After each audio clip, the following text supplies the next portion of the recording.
Ah, okay, okay, okay, right, thank you. Okay. Ah.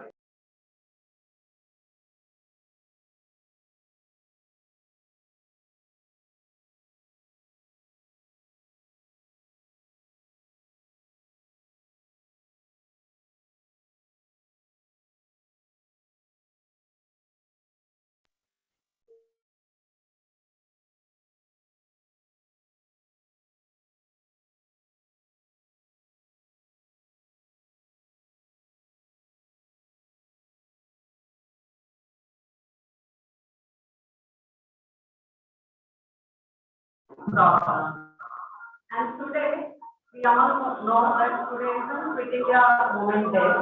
On Quit India Movement Day, let us remember the sacrifices made by our national leaders for the sake of our independence. Now, coming to the national.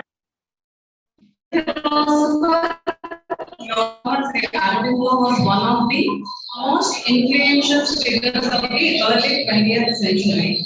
So Aurobindo was involved in the Indian nationalist movement in his early years and became popular for his writings against colonial British power.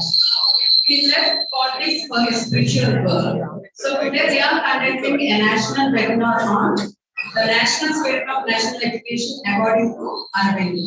So let us start this program with the famous quotation by Sri Aurobindo.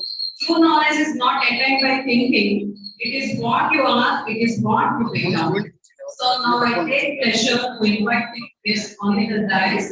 I welcome our correspondent sir, onto the sorry, it's my privilege to welcome Principal Dr. K. Ramaraj Garu onto the dais. Prajna, I invite to present Sari Oche. Voice clarity on the. Next, it's my honor to welcome our correspondent sir, Dr. K. Vishnumohan Garu onto the dais. One of the girl students come and present sir about it.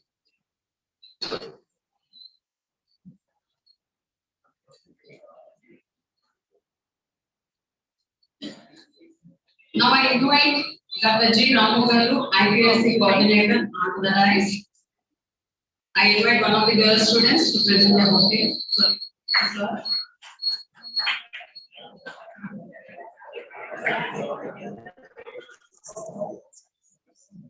Now it's my pleasure to invite Sri Chandrasekhar sir, organizing secretary for this webinar.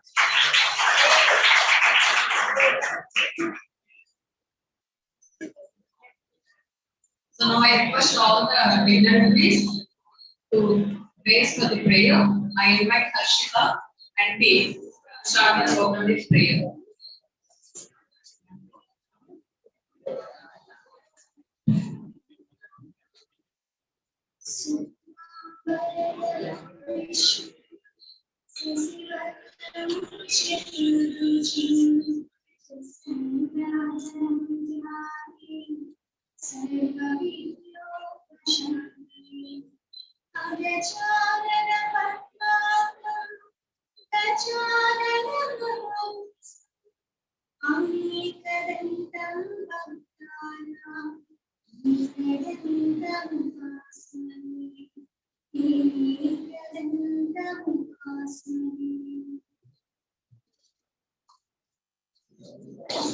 Thank you, Harshita. Now I request all the dignitaries to pray with you to Aurobindo Ghosh and start the ceremony with lighting the lamp.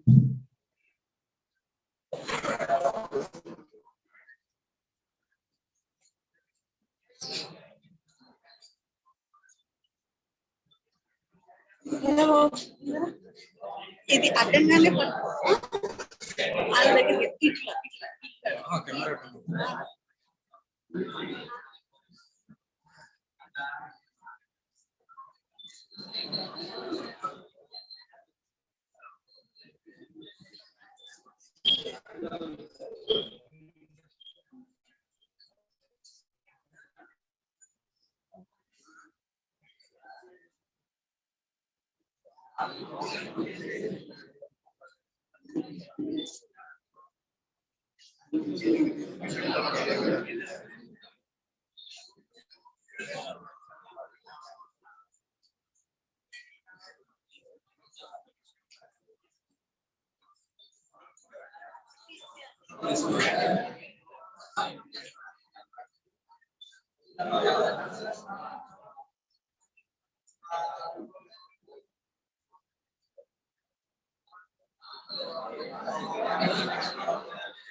Now I request all the attendees to be seated.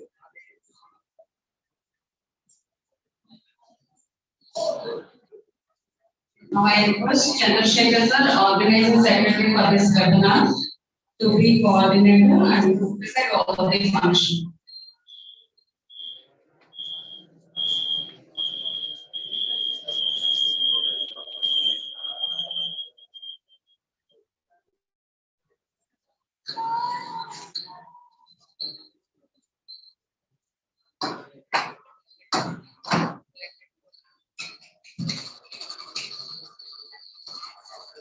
Good morning, all of you.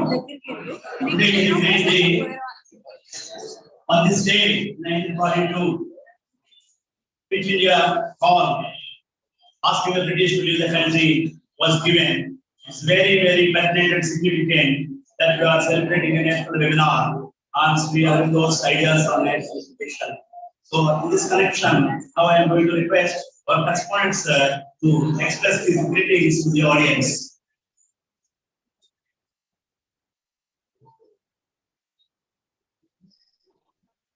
Now, ask Dr. K. Aurobindo, principal sir, to express to say a few opening remarks.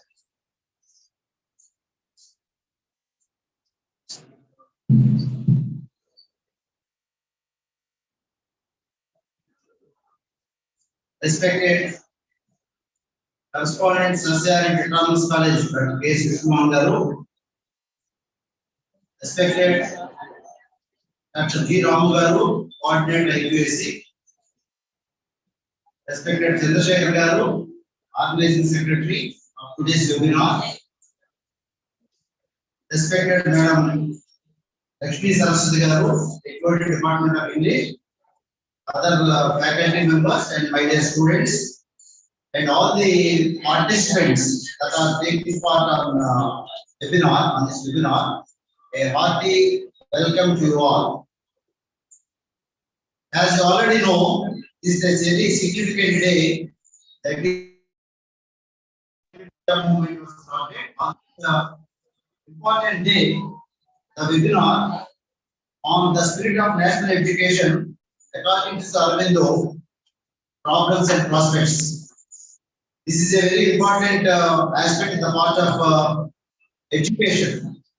Actually, in the National Education Policy 2020 also, all the concepts of Aurobindo and other famous personalities were taken up in incorporating the curriculum, etc. According to Aurobindo, the first principle of true teaching is that nothing can be taught. The teacher is not an instructor or taskmaster. He is a helper and a guide. His business is to suggest and not to impose. He does not actually train the people's mind. He only shows them how to perfect his instruments of knowledge and helps and encourages him in the process. He does not impart the knowledge to him. He shows him how to acquire knowledge for himself. He does not call forth the knowledge that is within. He only shows him where it lies and how it can be habituated to rise to the surface. This is the main motto of Aurobindo, and on this important day, and also the correct apt topic of today's importance, the spirit of national education, according to Aurobindo, and its problems and prospects, is very important and apt topic. I congratulate all the organizers, particularly the Chandrasekhar Garu and the Department of English, and also all the resource persons who has taken pain in attending this webinar. I thank one and all for this attendance and also for giving me this nice opportunity to speak a few words on this subject. Thank you very much.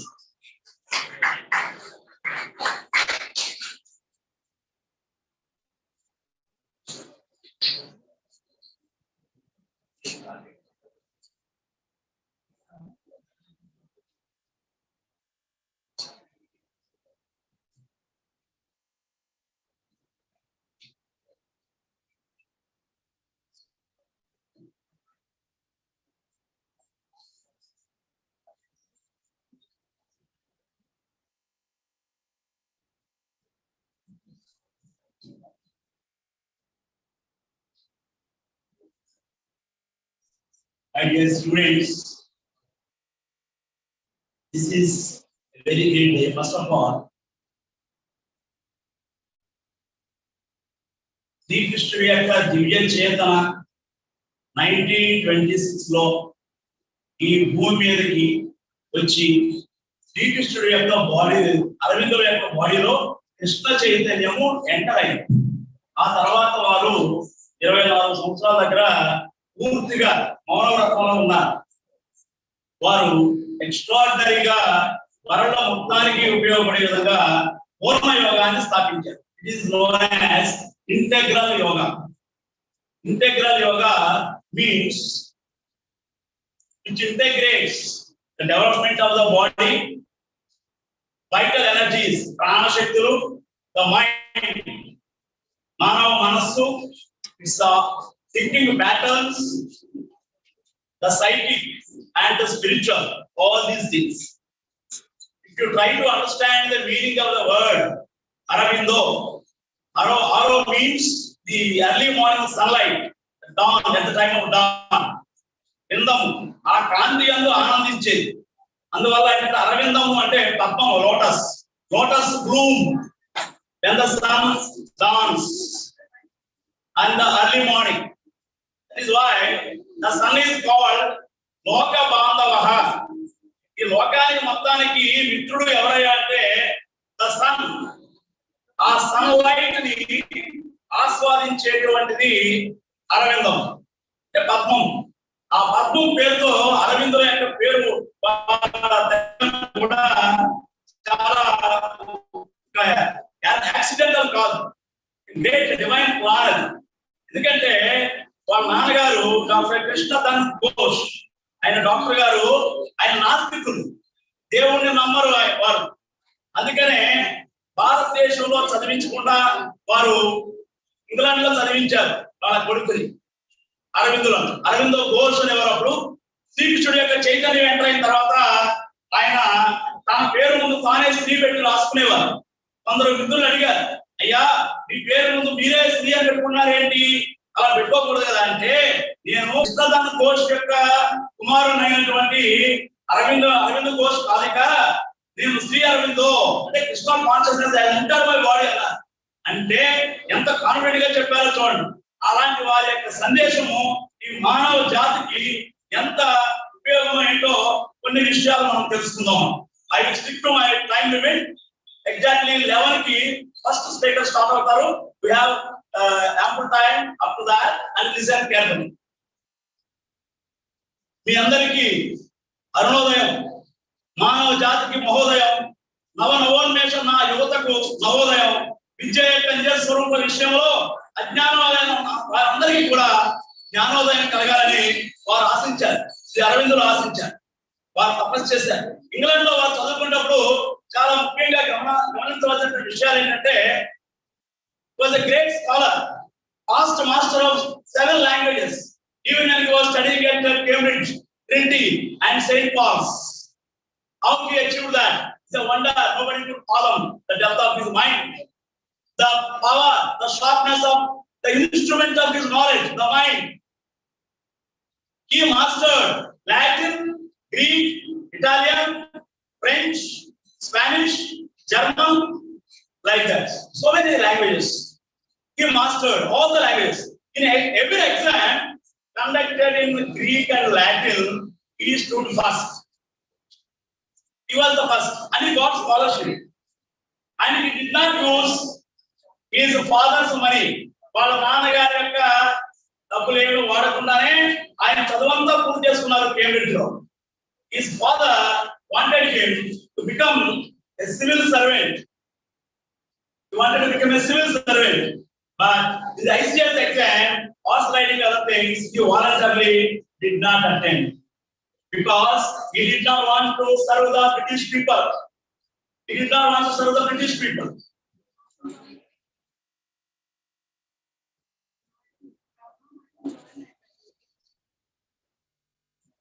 Time is at 11:00.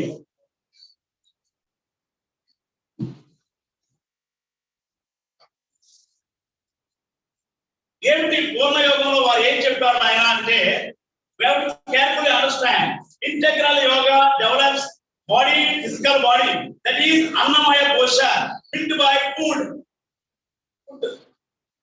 Food creates our body.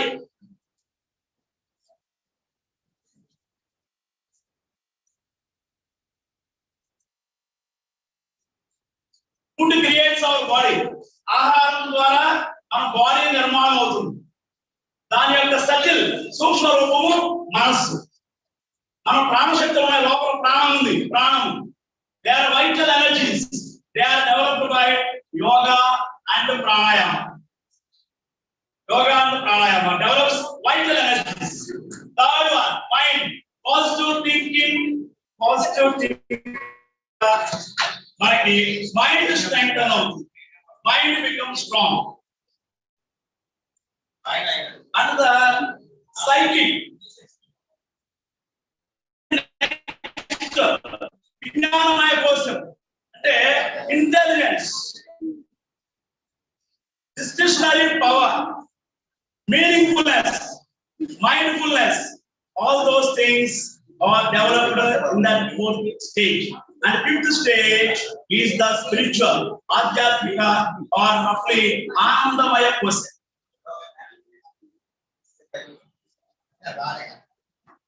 Anandamaya kosha. If you reach the Anandamaya kosha, suppose when you get the result, exam result, you expected 90%, and you got 95% or 96%. Can you imagine your joy? You cannot imagine your joy knows no bounds. మీ ఆనందానికి అర్థం ఉండవు. అది ఎక్కడికి వచ్చింది ఆనందము? నీ ప్రాణ స్నేహితులు కలిసావు, ఆనందపడతావు. నీకు ఇష్టమైన మూవీ చూసావు, you feel Joy. Where does it come from? That is the inner layer, the bottom layer, the foundation, the inner consciousness is changed. At that level, you are one with the divine. Swaswarupa anusandhanam bhakti riti abhidhiyate. Neevu mana lopala there is a divine element, unknown element. Nobel laureate Dr. Alexis Carrel,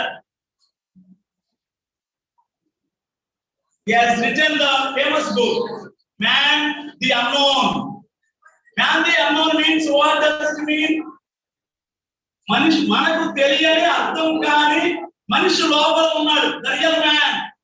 When you touch that consciousness, that divine consciousness, that inner consciousness, the depth dimension, man becomes godly, man becomes saintly. There all problems are solved. Otherwise, it is not easy to solve all those problems.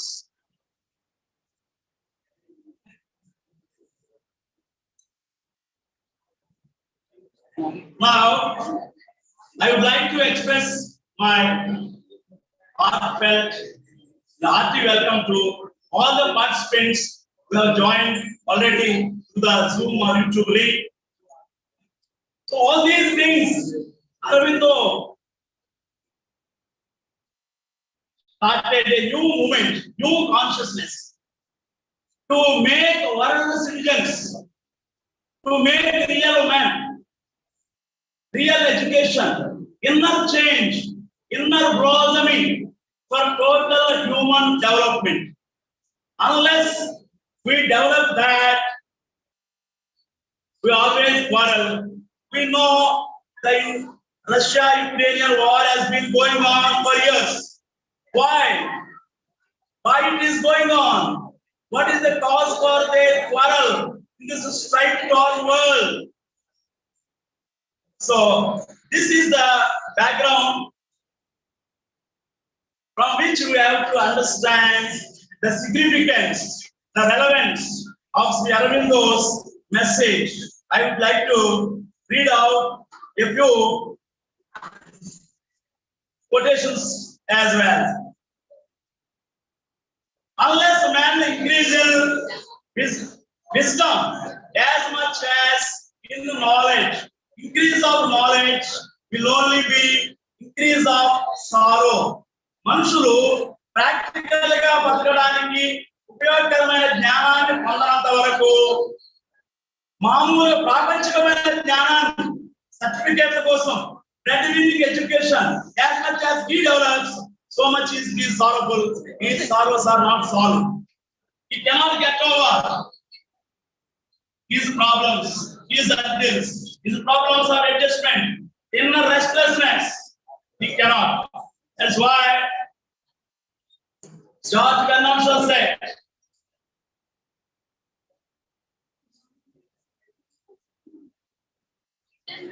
how to change these conditions?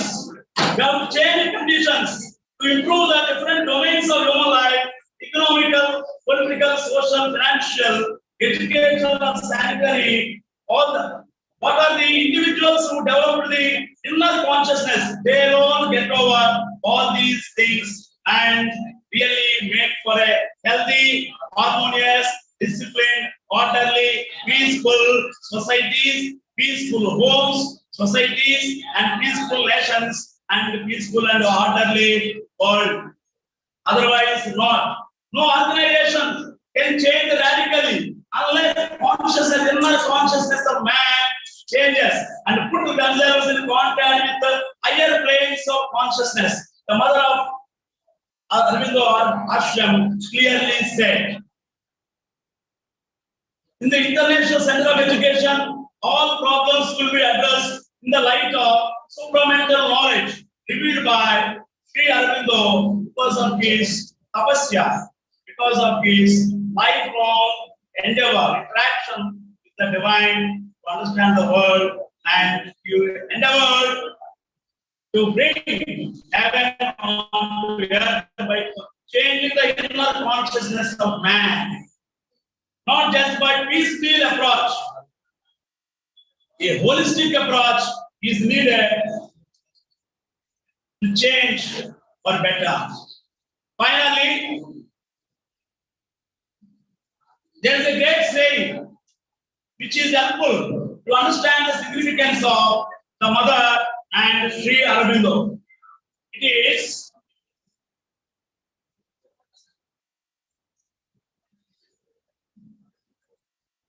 Amnat Balam, Balat Tapaha, Tapasa Shraddha, Shraddhaya Vedo, Veda Shastra Dharana Shakti, Vedeti Uchate. అన్నం వలన శరీరానికి బలం వస్తుంది. That develops the power of concentration. That gives rise to interest, Shraddha, interest in whatever we do in our studies, in our life, in all activities of our life. And Shraddha generates Medha, intelligence. What is intelligence? Veda, Shastra, Dharana, Shakti, Medha, Iti, Uchate. Whatever we learn, whatever we hear, we must be able to retain it in the mind and apply it in our context of life. Otherwise, our knowledge does not serve the true purpose of happy life or a peaceful humanity. Thank you for this opportunity. Now, I invite the Lakshmi Saraswati Madam to introduce Dr. Prabhavati Madam, Professor of English. I have only given you a rough outline of scratches of matter here and there. Now you are going to get higher things in the morning session as well as in the evening session. Over to Lakshmi Saraswati Madam for introducing Dr. Prabhavati Madam, Professor of English.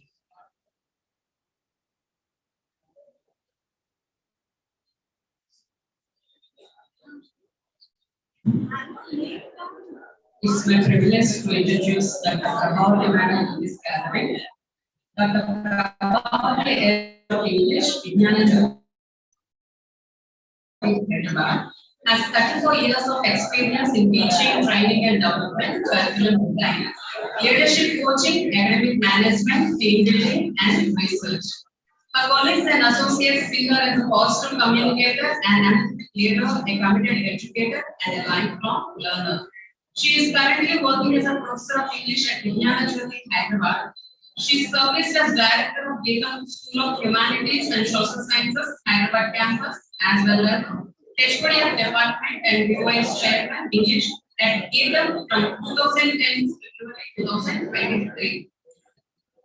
Prior to that, she served as the head of the English department at St. Anne's College, Hyderabad for 21 years. She has published 4 books, some edited anthologies, a few book translations, and quality research papers in the areas of interest that include spiritual poetry, cultural studies, English learning, teaching, and critical thinking.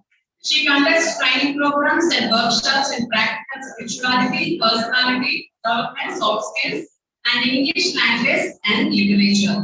She also puts in considerable time and effort into running a support group of victims of abuse and counseling young people from underprivileged backgrounds. She has a passion for teaching and love of learning. She enjoys painting and is also involved in theatre and translation, especially as pro bono work for the non-profit organizations she is associated with. Prabhavati is motivated by a belief in God. Swami Vivekananda has so beautifully expressed. All differences in this world are of degree and not of kind, because oneness is the secret of everything. With this, I will invite Dr. Prabhavati Madam to say the key address. Namaste, everybody. Thank you very much for those kind words of introduction, ma'am. I hope I'm audible to all of you. Am I? Yes, ma'am. Okay, thank you.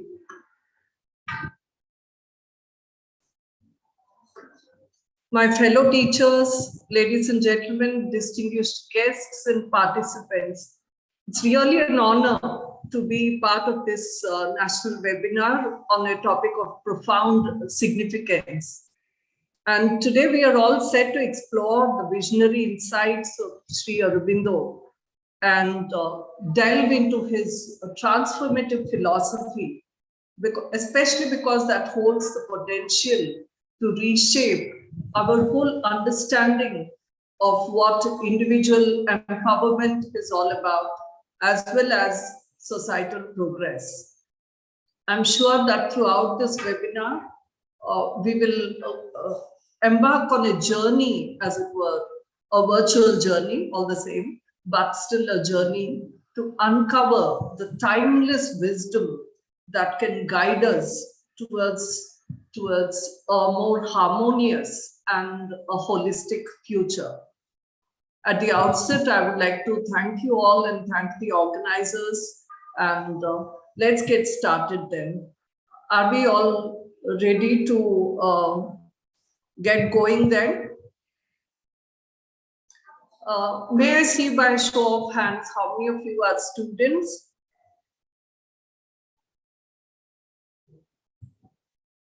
I hope I'm audible to all the participants.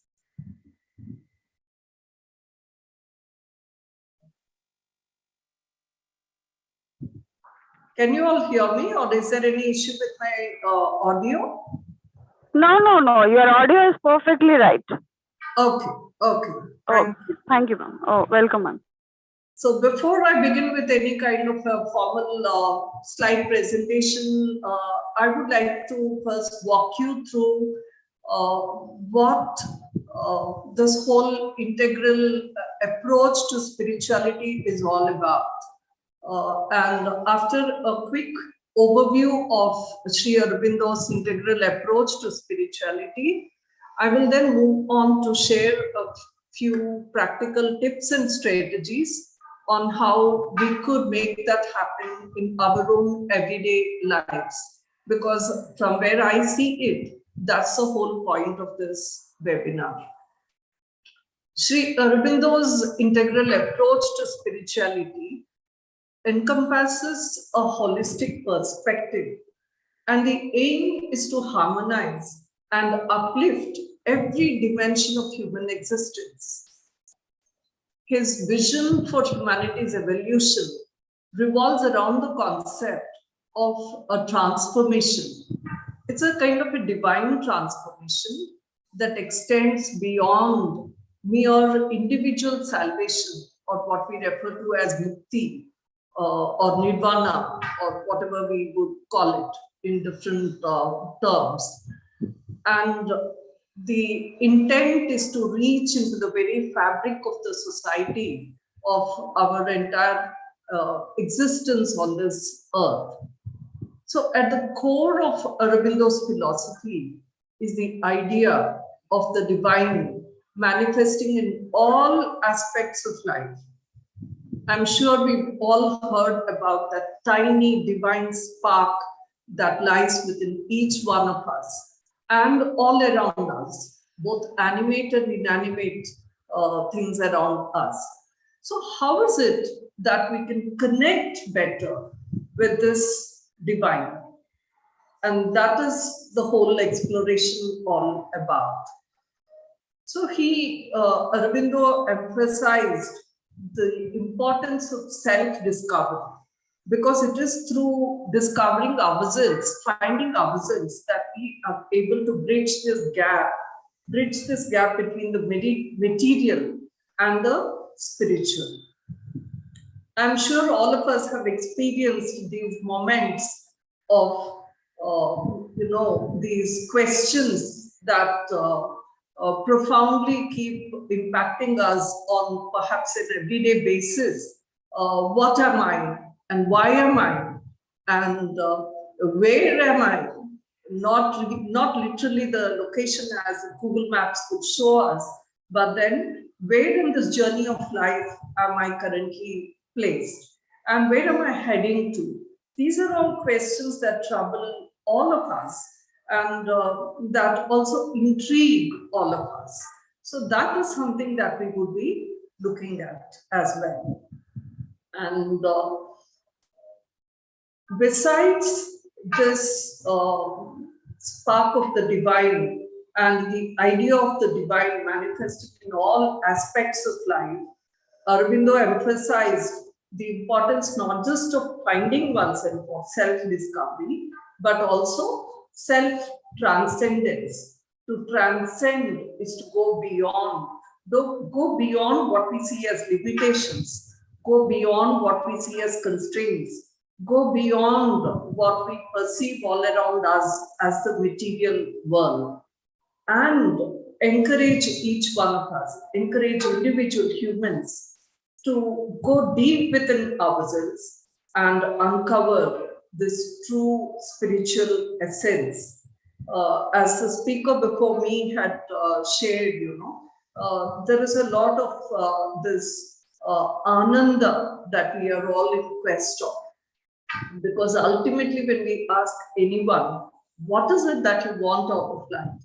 I'm sure most of us answer with a very simple request or an ask that we have is, I just want to be happy. But how do we go about finding this happiness? That is what we will be looking into today. And interestingly, Sri Aurobindo also envisioned a future society where humans evolve beyond their current limitations and embrace a heightened state of consciousness.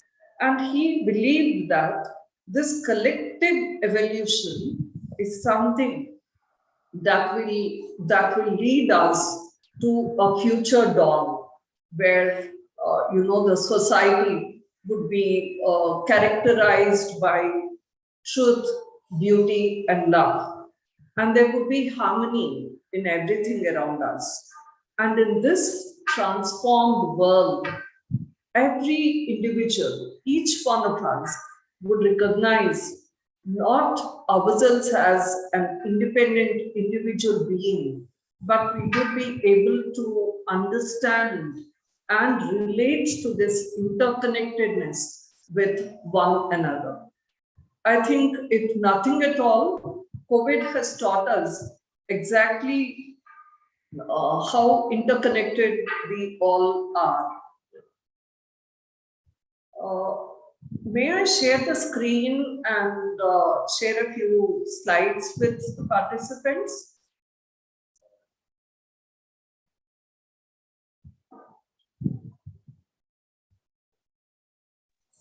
Can you all see my screen? Not yet. Has it loaded now? Now we can see your screen. Okay. So this is the topic of my talk today, or my presentation today: empowering individuals and transforming the society.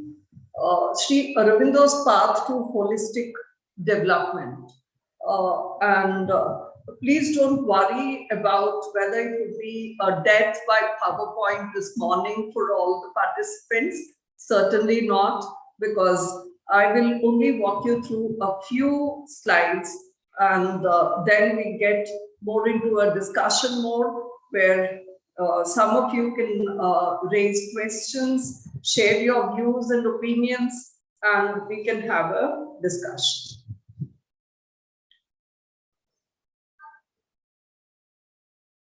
So this is a question that we have often faced, and then we often keep asking ourselves and asking one another also in all our interactions. What is the meaning and purpose of life? Isn't it enough to just live and to be happy? What else should be there beyond this? And when we talk about happiness, that is when we encounter this question of what makes us happy. Yes, there are certain things that make us happy. Can any of you either put it in the chat box or just unmute yourself and say what makes you happy? I'm sure there are lots of things that make us happy. Could any of you, especially the students, could you please unmute yourself and talk about, just give at least a list of what makes you happy? No, please don't bother with the next part of the question, what makes you happy forever? The forever thing is a little, tricky there. Anyone wants to answer? Okay, I suppose not, or maybe there are some technical issues, so I will move on. So we all feel this inner urge, and we say that, I'm okay, but then there's something that I want more. And that is what Sri Aurobindo refers to in the Savitri as a formless yearning, a longing, a desire for something more. And there is a cry deep within us for happier things. So at every stage in our life, we have several aims, we have goals, we have things that we wish to accomplish. So what's your aim in life?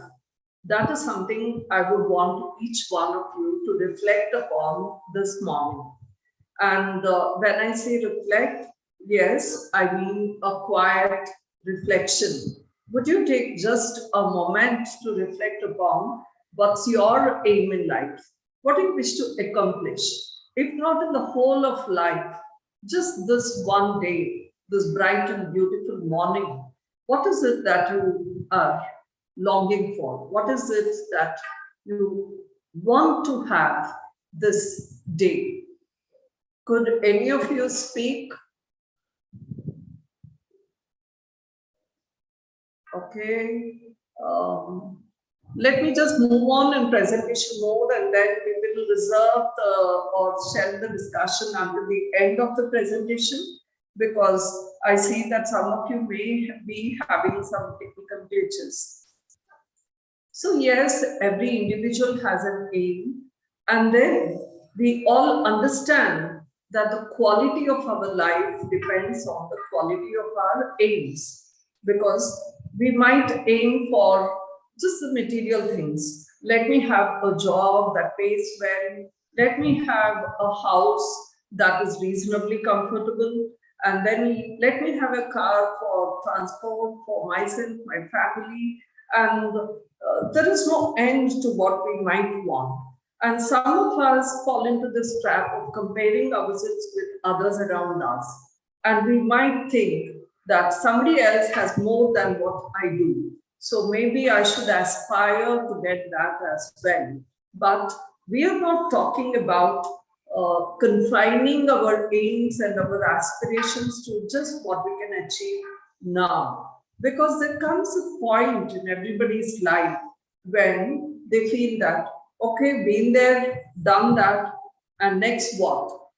Next empty is the question that we always encounter. So, according to Aurobindo, the aim should be not just high, but it should also be very wide.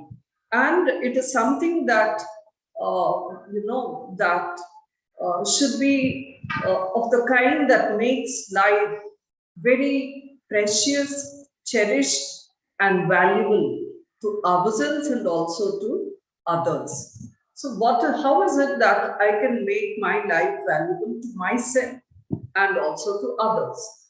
And whatever be this ideal, whatever be this aim, whatever be this goal that we are looking for, that cannot be realized. We cannot accomplish that unless there is that something within us that is also perfect. It's something like, see, when you're all at college and then when you have placement interviews, you know that you would be able to get placed or get a job offer only if you have what your recruiter is looking for. Similarly, what is it that I'm looking for in life? If I'm looking for happiness, there should also be something within me that welcomes that happiness and that also is conducive, that is also receptive to receiving what somebody else is offering. So we'll get back to a bit more on that at a later point.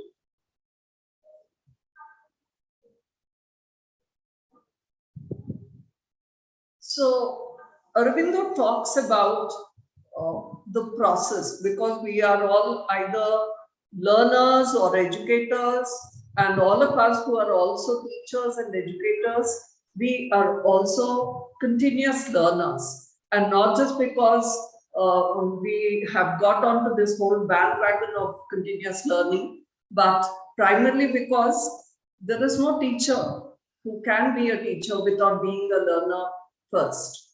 And when Aurobindo talks about the process of this whole transformation, this transformation does not happen at one level, but it happens fivefold or on five different levels. That is the physical, the vital, the mental, the psychic, and the spiritual. The physical is something we all understand. And when we talk about the vital, that is where, we might have a few questions about. Yes, I see a few raised hands. Anyone has any questions, please go ahead.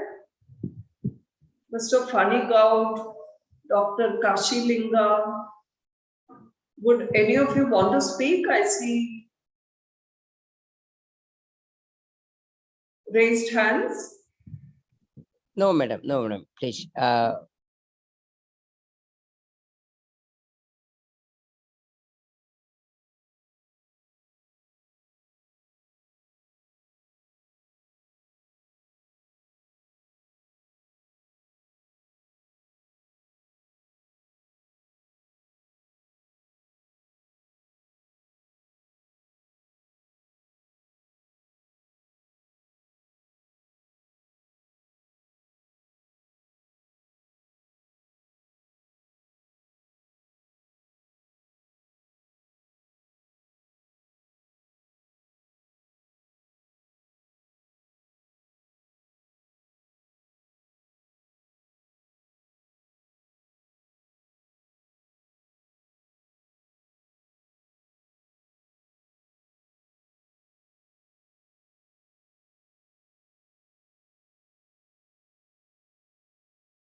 Chap.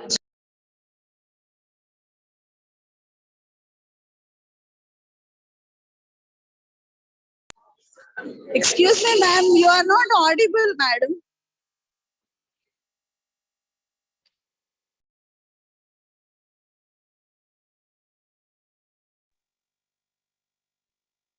Hello, ma'am.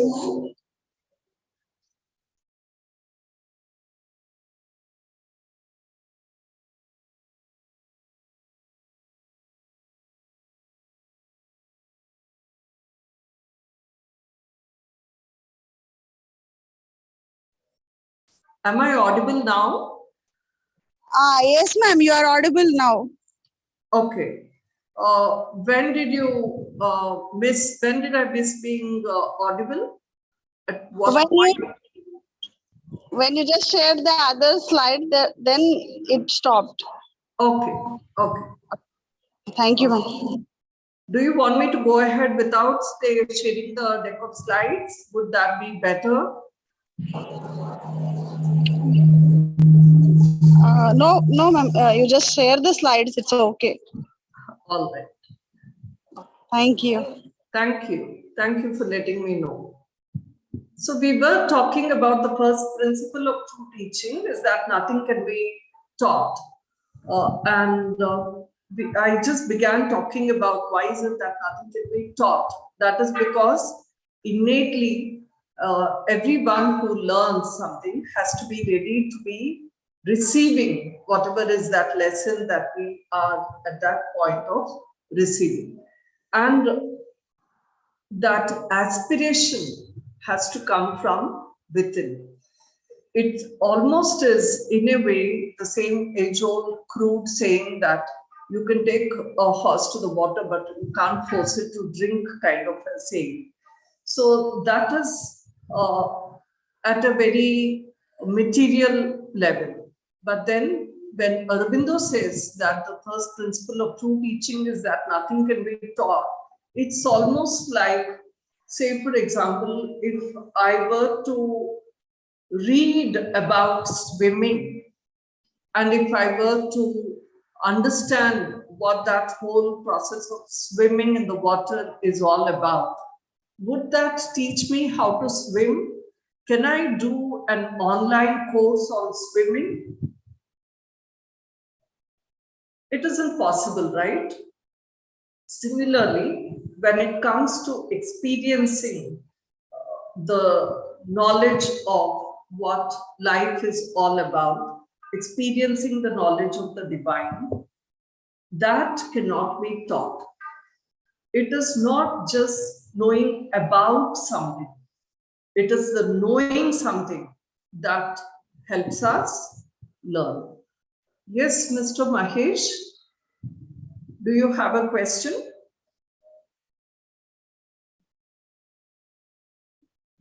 Okay. So here is another of Aurobindo's quotations, I would say. And he says that the best thing cannot be taught through words, but they can be only taught by example. Like, say, for example, if a parent or a teacher tells a child never to lie and to always be nice and polite and good, but behaves contrarily, the child would never learn that. The child would only learn by imitation. So it is by example that we can learn things and teach things. So here are a few things that were listed out by Sri Aurobindo that are taught, according to him, infinitely better by example than by beautiful speeches. Please take a moment to look at these: perfect health, sincerity, honesty, straightforwardness, courage, unselfishness, patience, perseverance, endurance, peace, calm, and self-control.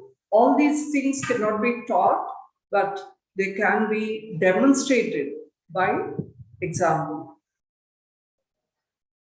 And this is something that is very interesting because I cannot get into the process of this whole, spiritual journey unless I can take a standpoint where I can stop being in the middle of things and actually look into myself. Because if I do not stop and look within, then I would not be able to understand what is going on within me. It's like if I'm standing smack dab in the middle of a picture, I wouldn't be able to see that. So in order to see, I have to take a view from without. That is, I have to look within from outside. So I should be able to engage in a reflective practice. That is what is going on inside my head. At this moment in time, why did I respond or react to this person or this situation in such a manner? How could I have done differently? That is the very beginning of reflection. But then these reflective practices can slowly lead to something much more deeper and more profound. So please make a note of this line because it is indeed the first step on our journey into holistic development. Because whether it is in leadership training or whether it is in communication skills training or for that matter, any kind of self-development, that is the first step. The first step is to introspect, ask questions, ask ourselves, what is it that is going on within me? And how is it that I can do better? How is it that I can improve? So that is the very first step. So to simplify Sri Aurobindo's words, we need to listen to the voices from the past and then work with the present. That is, what am I today? Because what I am today is the sum total of everything that has gone behind in my past. It could be my past experiences, it could be genetics, it could be heredity, it could be the environment, it could be a lot of things, and it could even be the sum total of the past of my entire being, my soul, if you can, if you believe in that. So that is the first step, to believe in listening to the voices from the past, to work with what am I today, and to connect with the possible future. So in order to do that, I should be able to spark my imagination. I should be able to ignite my imagination. And we should look out of ourselves and also look within ourselves. So it is both the without and the within that actually helps us achieve this. And given that the whole focus of the webinar is about how this transformational, this whole transformational spirituality can lead to an impact in the life here and the now. In a way, that is the primary goal of all education. It is because each one of us has something divine within us and something that is our very own chance at perfection, at being strong, at being beautiful. And that is what the divine offers to us. And if I take it and make something of it, it blossoms.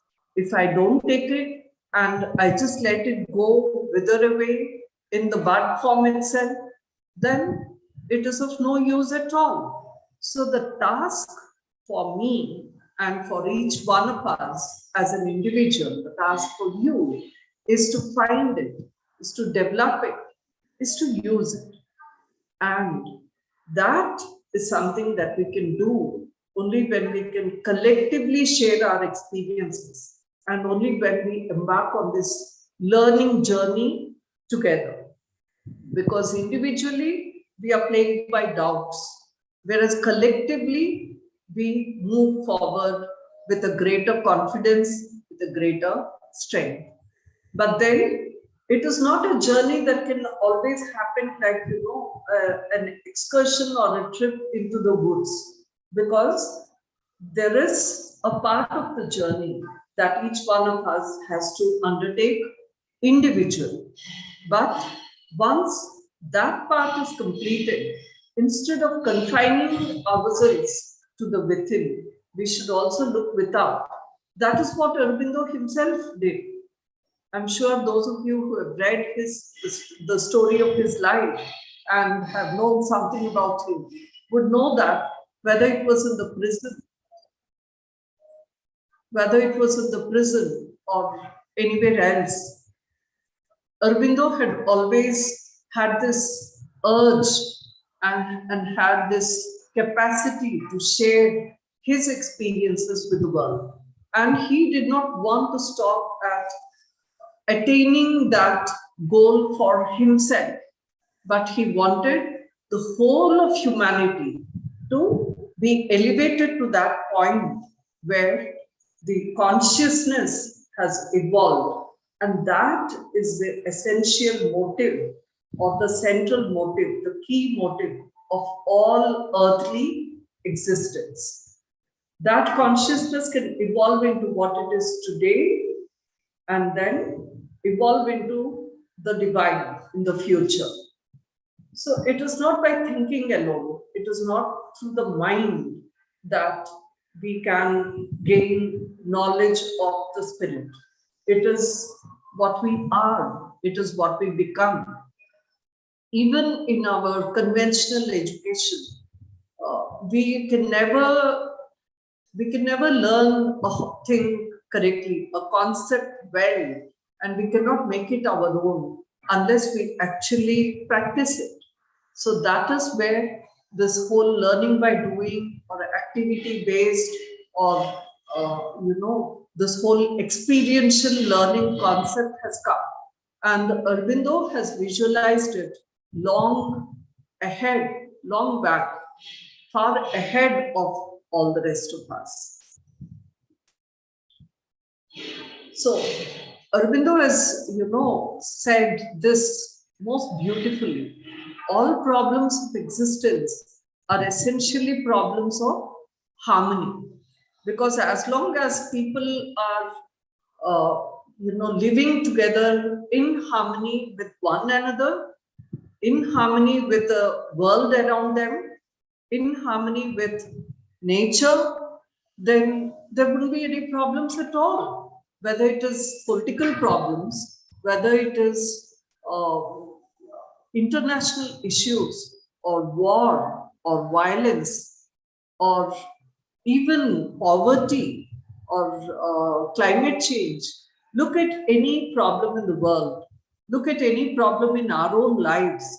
We can easily boil it down to, bring it down to, distill it to this one point that it is essentially problems of lack of harmony.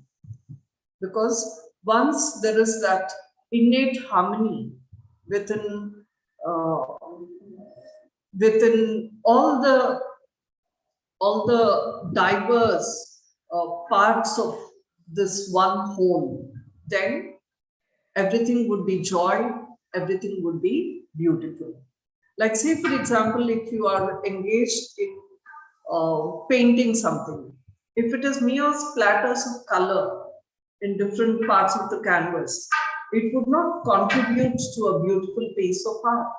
It is only when it comes together to depict what the artist's mind has seen, what his imagination has perceived, that is when beautiful art will be created. Likewise, the same thing happens with life too. If we see life, if we see our world as beautiful, if we see every stranger as a friend we have yet to meet, if we see that there is beauty in the world and I would like to contribute to the beauty but not destroy it, I would not like to cause any violence, then I think that's the start.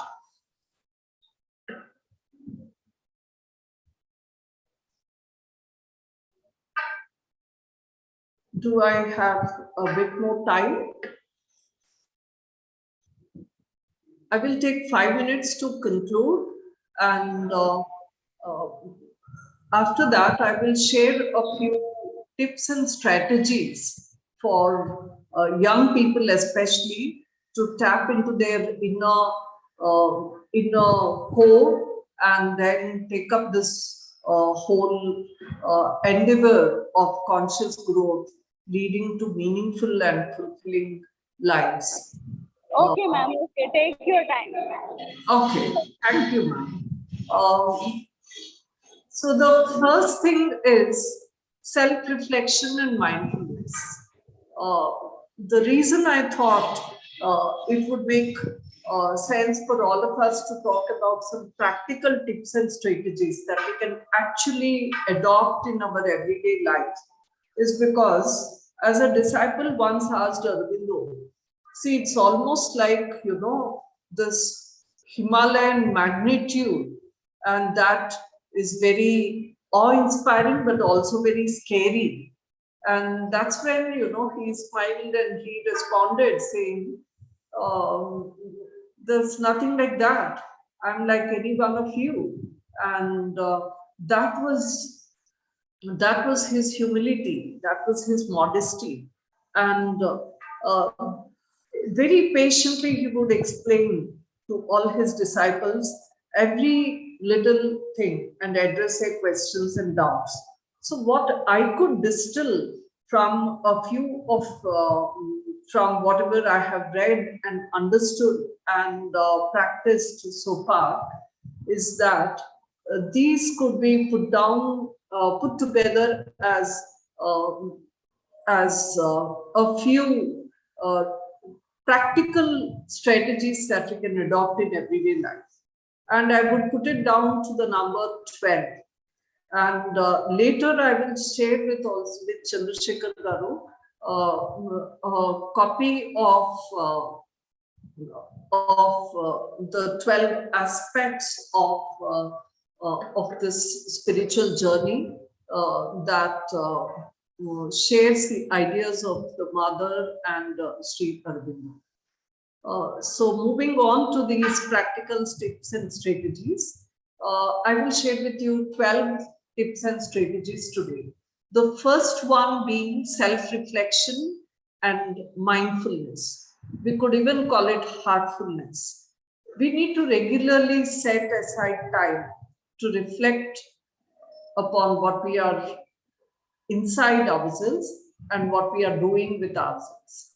And all kinds of mindfulness practices, be it meditation or deep breathing, journaling, all these will help us become more aware of our own thoughts, emotions, our desires, and everything. And the second one is to seek to learn from various sources. We can engage with people, we can engage with books, we can engage with music, with arts, with so many different things. And we can engage with people from different and diverse backgrounds. And that diverse exposure gives us very valuable insights and multiple perspectives that resonate with us throughout our journey. Because as long as I'm confined only to my kind or what I think is my kind, that will not help me at all. The moment we step out, the moment we start seeking to learn from everyone and everything around us, that is when we begin to grow. Now, the third one is to practice gratitude. What is it that I'm thankful for today? Cultivating this attitude of thankfulness by acknowledging and appreciating everything that is positive in our lives, that can help us shift our focus from what is it that's lacking now, what do I want next, to what is it that is abundant in my life, what is it that is great in my life. So practicing gratitude is a third one. And the fourth one, see, this is not in any order of importance or priorities. I just put it down together in a random order. The fourth one is connecting with nature. I'm sure those of you who have read Aurobindo and the Mother must be aware that the Mother has also named and associated different flowers with different attributions or aspects of the human spiritual journey and human personalities also. So that is something beautiful that she's done for all of us. If any of you is interested, you can take the time to look at the pictures of those flowers and how the Mother has described them and what they depict. So connecting with nature and spending time to kind of imbibe the beauty around us, that is something that grounds us, also revitalizes our spirit, allowing us to feel more connected to the universe. That is the fourth one. The next is creative expression. And that is why, perhaps why in Sri Aurobindo's integral education, which the next speaker will be talking about, creative expression and engaging with the arts, be it painting or music or writing or dance or anything at all, expressing yourselves creatively, that is a very powerful way to connect with your inner divine and to channel all your emotions, because emotions need channeling. Otherwise, it will be all over the place and we won't know what to do. The sixth one is kindness, compassion, because engaging in acts of kindness towards ourselves also, we should begin with ourselves and also towards others. And that fosters a kind of a compassion, interconnectedness, and it contributes to our spiritual growth. The next one is a healthy lifestyle. We need to prioritize our physical well-being also, physical and mental well-being also, physical, mental, emotional well-being, and a balanced diet, good sleep, healthy body.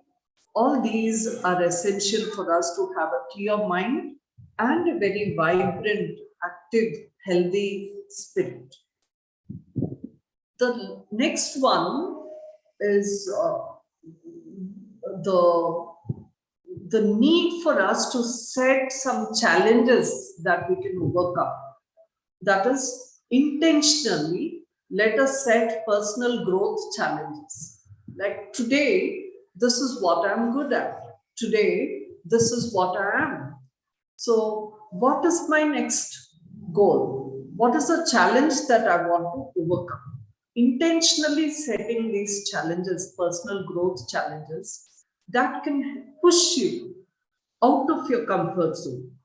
And overcoming these challenges gives us real joy, because that leads to a sense of accomplishment and also helps us get to know ourselves better.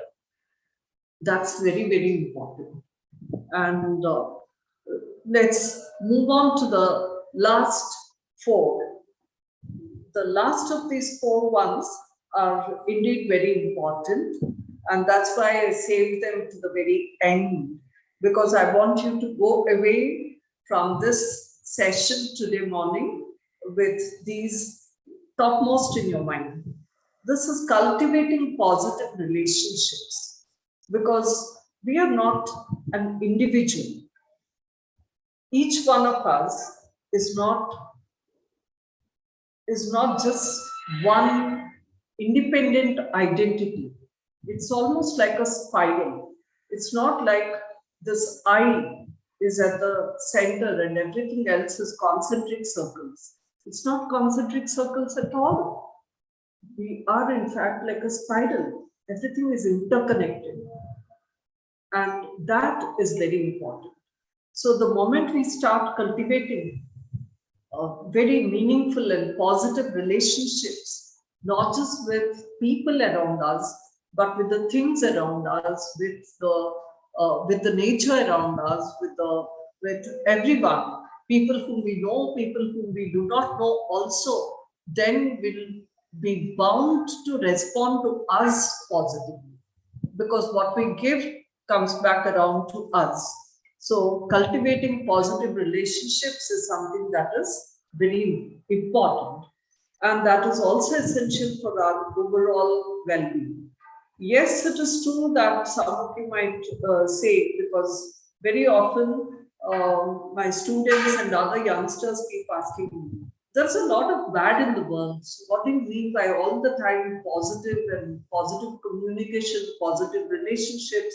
How do we handle this bad, this evil in the world? That's a question. True. But then, if I'm afraid to show the best of me, then when will I ever get a chance to let it come out? And maybe there is something really good out there in somebody who is next to me, who's waiting to let out that goodness and that positivity and that joy from within them. And mutually, if we can give each other that opportunity, that chance, that is wonderful. And that's the start of any spiritual evolution.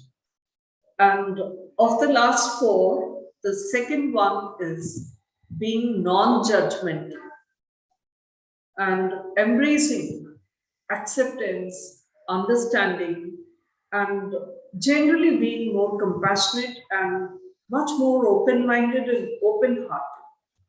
That is important. And many of you who are students would be aspiring to join different kinds of workplaces and gradually evolve into successful professionals. Today, there is a lot of talk about D&I policies, that is diversity and inclusion. And all of you must have read a little bit about the UN Sustainable Development Goals. They talk about diversity too. They talk about also, embracing the whole world, different cultures, different peoples, different lands. And that is important, being non-judgmental. And the last but one strategy and tip that I would like to share with you, and I appeal to each one of you to try and consciously practice it, at least in small ways, beginning today. It is mindful consumption. Be conscious of the food we consume. Let's be conscious of the content we consume, whether it's media, whether it is conversations, whether it is books, whether it is food, whether it is anything at all. And we need to choose sources. We need to choose things that align with our innermost deep values and that can inspire us, that can motivate us to go for the next step, to go for something better and not be detrimental to our growth. So mindful consumption, that is something that we all need to be very conscious of. And then the last one is to set intentions. Let's begin every day and every effort and every action with positive intentions and affirmations, because that is something that helps us focus our energy on aspirations and help us maintain a positive outlook rather than leading us to dwell more upon the negative, dwell more upon the bad in the world, dwell more upon the negativity. Setting positive intentions every day will take us forward in this journey of holistic development. Because if, as an individual, we are open, we are honest, we are willing, and we are non-judgmental, we are embracing the good, then that has a ripple effect. Because that impacts our family positively. Likewise, our friends, our associates, our colleagues, our peer group, and slowly the number grows. And that is how we begin with this whole transformation of the society. So societal transformation begins with the individual. All change begins with you, with me. That is what we need to keep in mind. I think I have 10 minutes more, and I would like to use these 10 minutes for discussion. My request to all the participants is please unmute yourself and share your thoughts, ideas, feelings, opinions, views.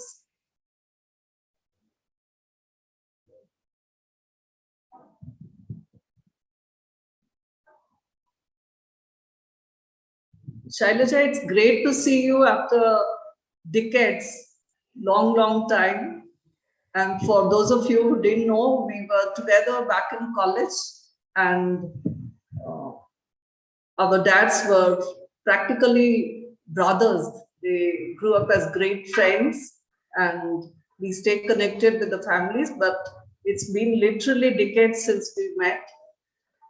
Nice seeing you here today. Thank you.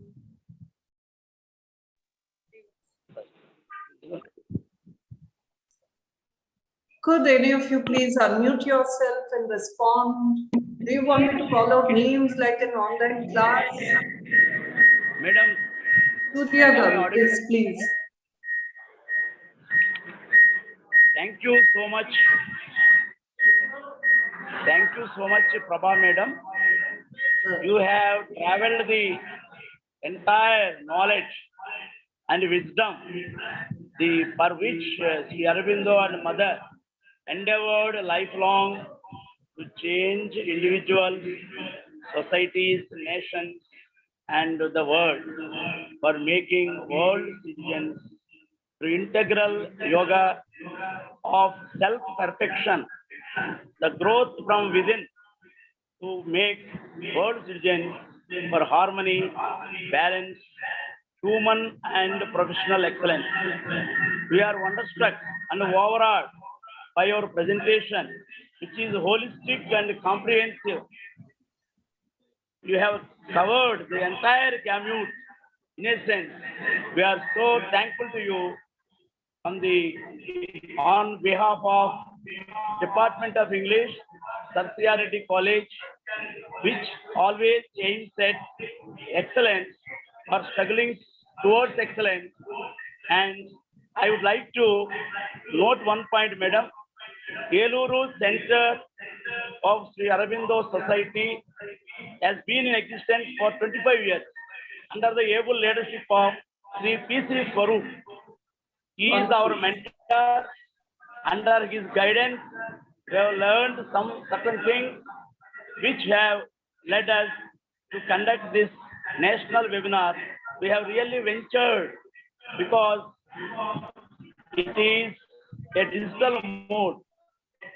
We feared whether we can reach the wider cross-section of students and faculty or not. But after listening to you, we felt emboldened that we can do much more, many more programs like this. And with great fear, I came to know this morning that you are cousin of Shailaja Madam, principal of our women's college. Now, before going for discussion, I request Shailaja Madam to say a few words for 1 minute. Over to Shailaja Madam. Thank you, Chandrasekhar. I have been requesting for unmuting myself to say just hi to Prabha from a long time. Prabha, it's nice to see you again after a long time, as you have said. I just don't want to take much time, but I have been following your lecture this hour. So it's very nice that you are the resource person for CRD College. And I just came to know about this yesterday, and I have been waiting to see you at least So it's nice. Nice, Thank nice you. connecting again. Yeah. Thank you. Over to the participants for your feedback, please.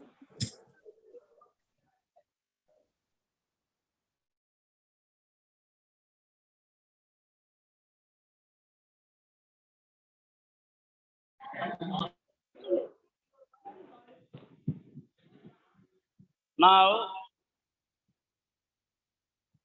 the audience, any questions from the audience? Madam will be happy to answer. Before that, I would like to announce the prize winner in the electrocution conducted 2 days ago. The first prize winner is M. Prajna Ambedkar, BA, second BA, and second prize winner M. Hanna Jesse, and third prize winner M. Shanmukha Teja of first BCom vocational. These people were given first, second, and third prize, madam. Just happy to announce in your presence. Thank you, madam, Prabha, madam. Now over to questions from the audience. Hearty congratulations to all the winners, sir. Pleasure that the students participated in the contest and won. Wonderful to know that.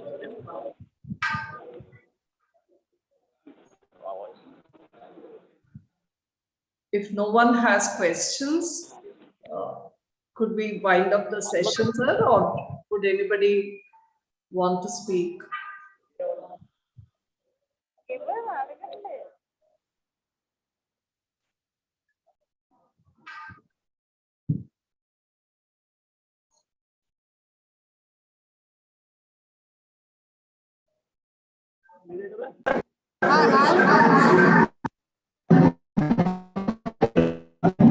బయట చెప్పండి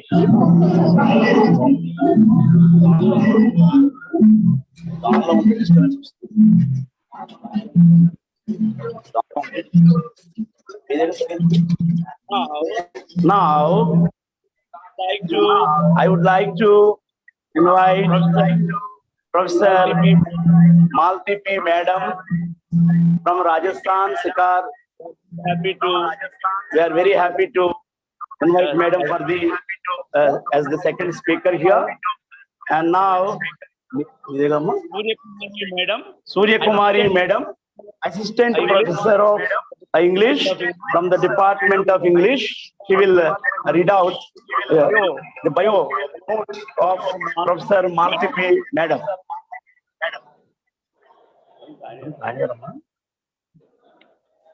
Good afternoon, everybody. I'm very honored to introduce Professor Malti P. Sharma. Professor Malti P. Sharma is HOD of Department of English in Sri Kalyan Rajkiya Kanya Mahavidyalaya, Rajasthan. She is a gold medalist of Agra University. She did her PhD on William Golding, a study of his themes and techniques. She has more than 4 dozen international educational publications. She also co-edited one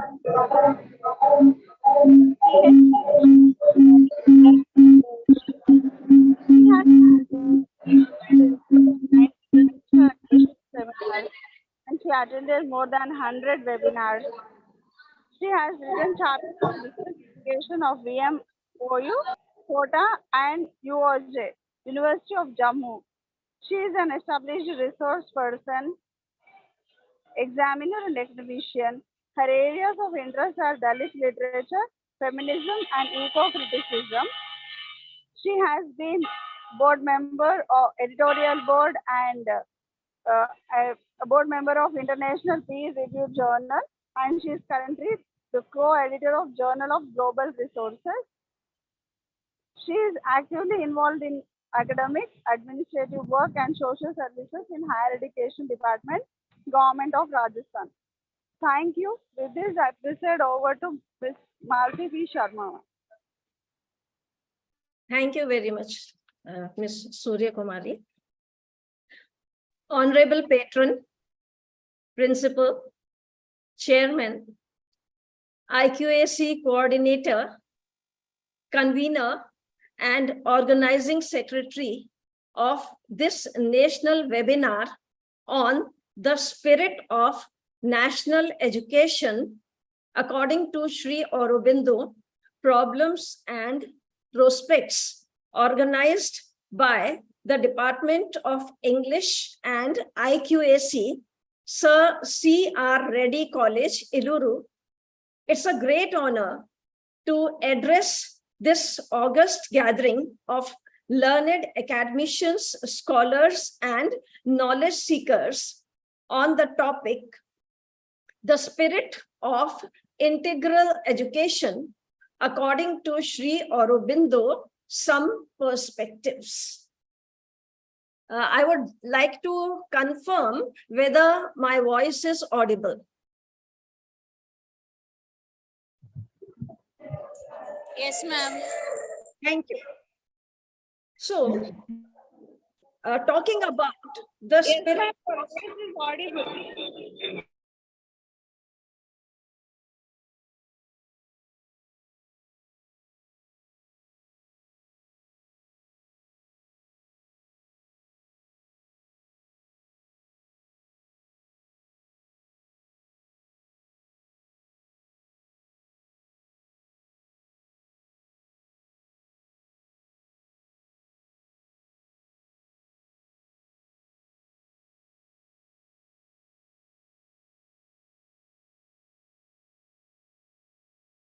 a very brief introduction of Sri Aurobindo is relevant here to understand what is the idea and what is the origin behind Aurobindo's idea of integral education. Sri Aurobindo was born on the 15th of August, 1872. He was an Indian philosopher, yogi, guru, poet, and nationalist, and a revolutionary thinker. He was a key figure in the early movement for India's independence from British rule and was one of the most prominent leaders of Indian National Congress at the turn of the 20th century. His political career did not last long because after a series of spiritual experiences, he turned away from politics and devoted his life to the development and practice of a new spiritual path, which he called integral yoga.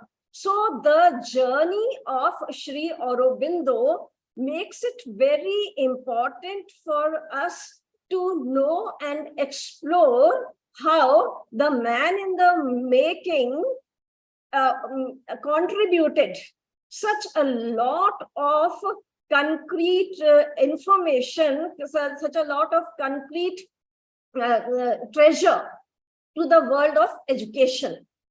Born Aurobindo Ghosh in Kolkata, he was sent to England at the age of 7 for his education.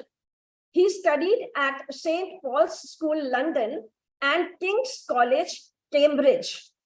Upon returning to India, he took up various administrative and academic posts and also started writing political articles and became actively involved in the struggle for independence.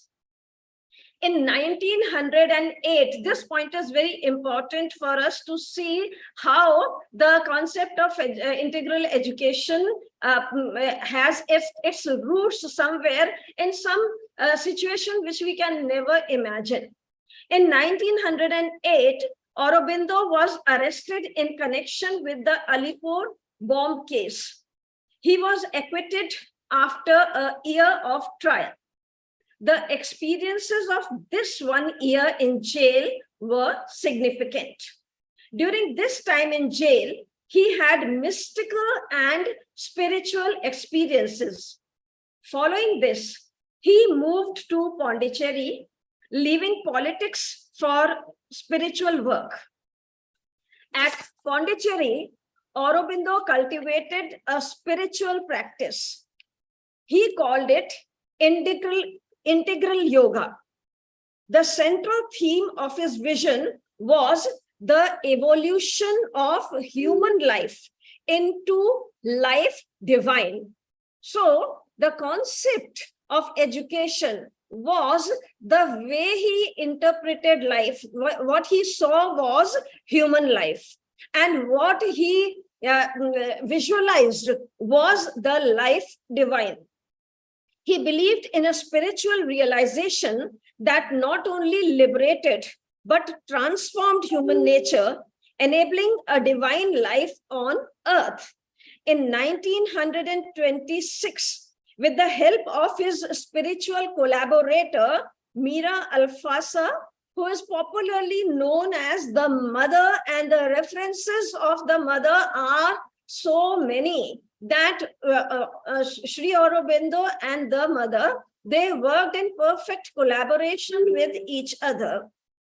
And with her collaboration, he founded Sri Aurobindo Ashram.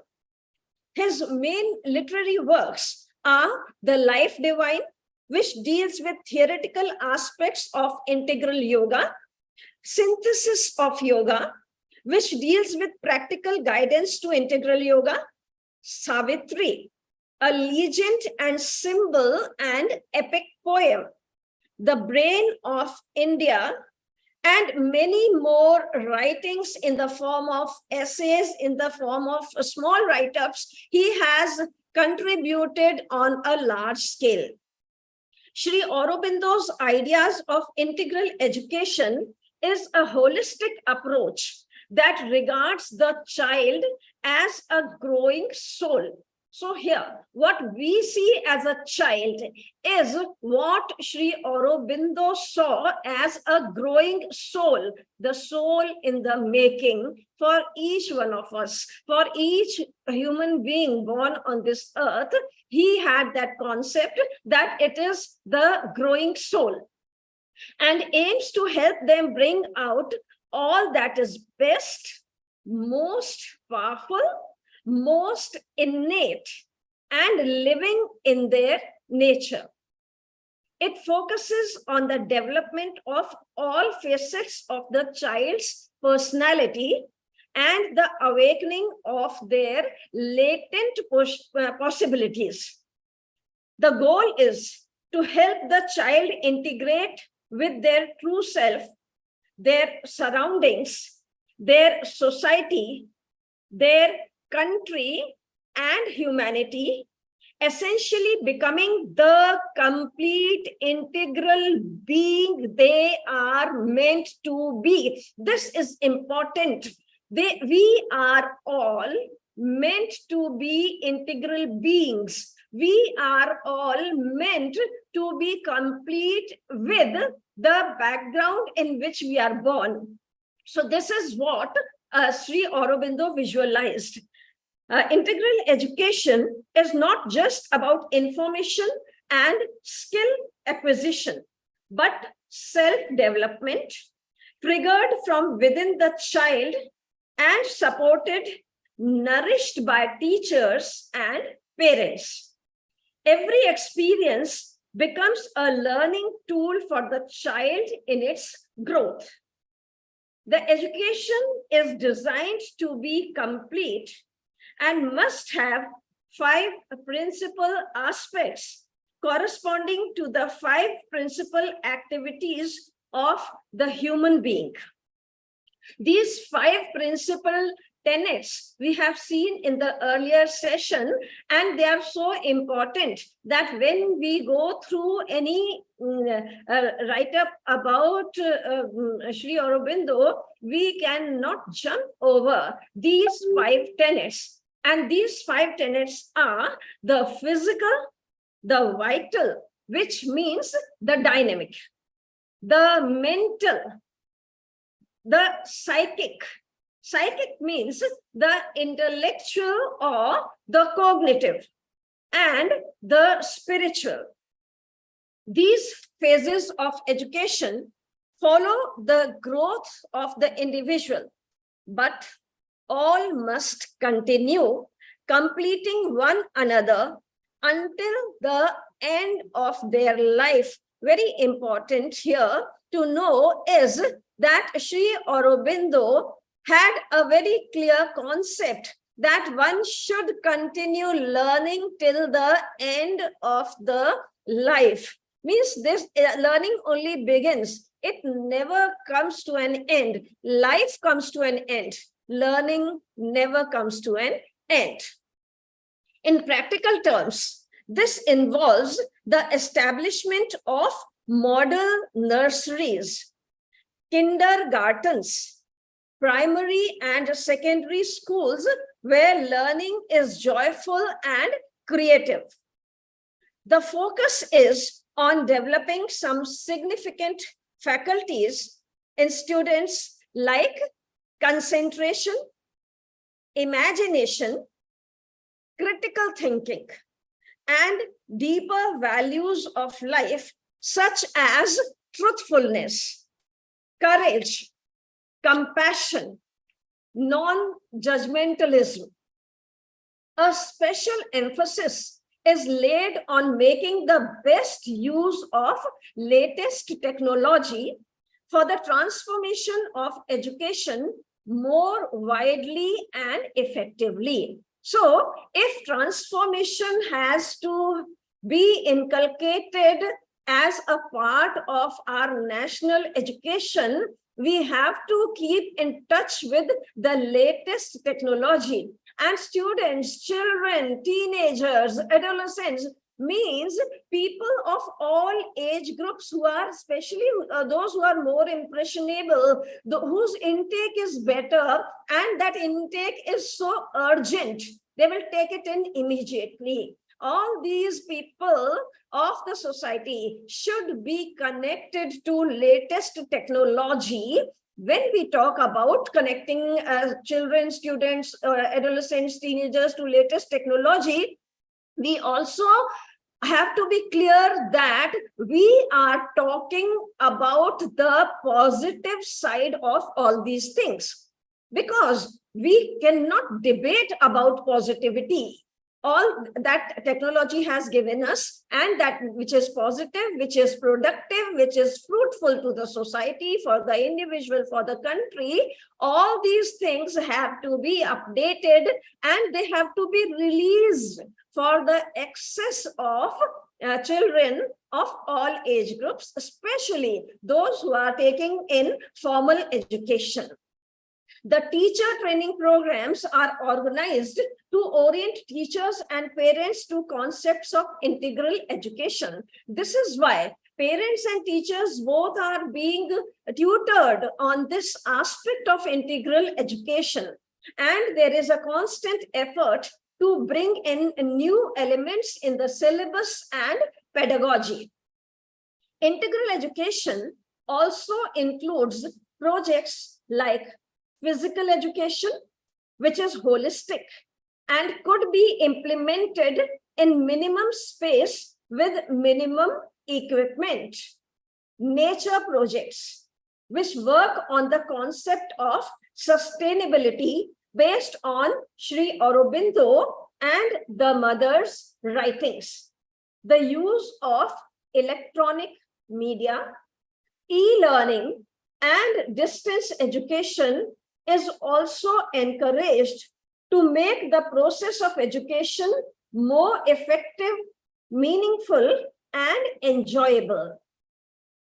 Talking about Aurobindo's idea of physical aspect of education and how can students be motivated to develop the ideas of physical development as proposed by Sri Aurobindo, we get some important inputs from various works written by Aurobindo and the mother.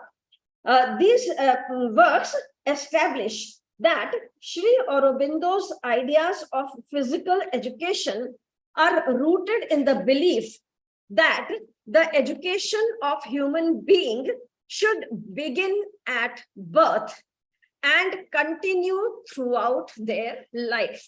So the moment you are born, education begins, and it will not end. Life will end, and that will be the closure of the learning of the individual soul. That is how he interpreted the learning process.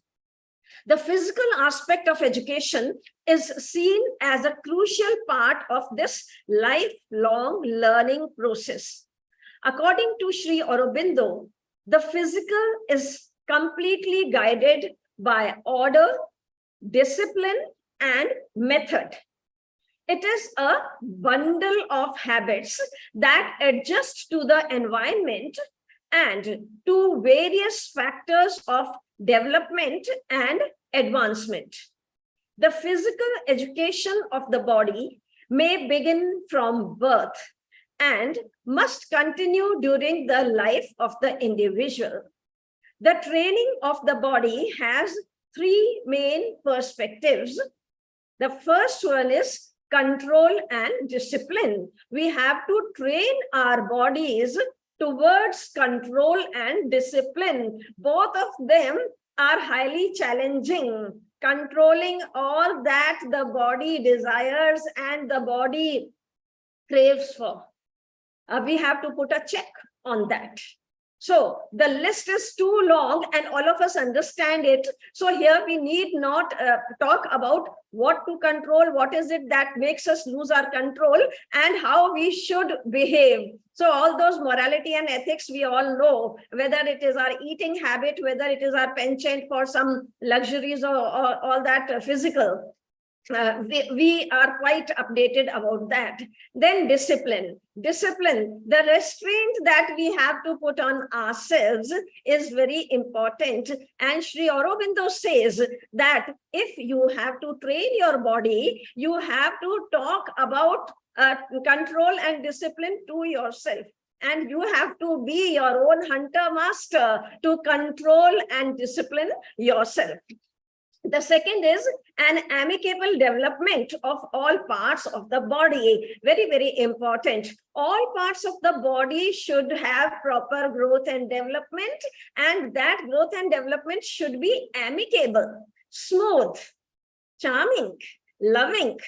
That is, we should not unnecessarily torture ourselves to gain some physical upgradation. The word fitness is not what we are talking about. We are talking about a healthy body. We are not talking about a fit body. Fit is too physical, and healthy body is something that will help us sustain and that will help us live happily, as we were talking in the earlier session. So fitness and a healthy body are slightly different, and a healthy body and the healthy physical form of the body is very important. So if we have to keep our body healthy and we have to train it, we have to do it amicably, lovingly, and we have to handle ourselves, our bodies, as we would handle the bodies of our children. Then correction of defects and deformities. When we train our bodies, we have to correct our defects and deformities. Our bodies have some defects and deformities. They vary. In the case of each individual, we have to correct them. And correcting them means it is not always a medical procedure. It is not always a surgical procedure. Many a times we can do a lot of improvement to our bodies by our own selves, by our own efforts, of which we will be talking throughout the paper, and throughout the day we will be talking the same thing, how we can correct our bodies. Because when we talk about Sri Aurobindo, we talk about integral yoga. And when we talk about integral yoga, yoga is something that an individual practices himself, teaches himself, and there is nothing outward that can happen to you through yoga, because it is you who are the doer, it is you who are the recipient, and it is you who are the beneficiary. So this is how the physical fitness can happen. Physical education should involve activities such as sports and physical exercises that help in bringing out the individual's actual and latent possibilities to their fullest development. In terms of motivating students to develop the ideas of physical development proposed by Sri Aurobindo, it is important to instill respect for the physical well-being. We should respect our good health. That is why we need good health. We need good health because we have received a body from nature, from Almighty, and we owe our gratitude, our respect, our reverence to that body. So we have to pay the respect to the physical well-being, strength, and balanced nature from a young age. So all these things, strength, balance of nature, all these things should be a part of our physical development.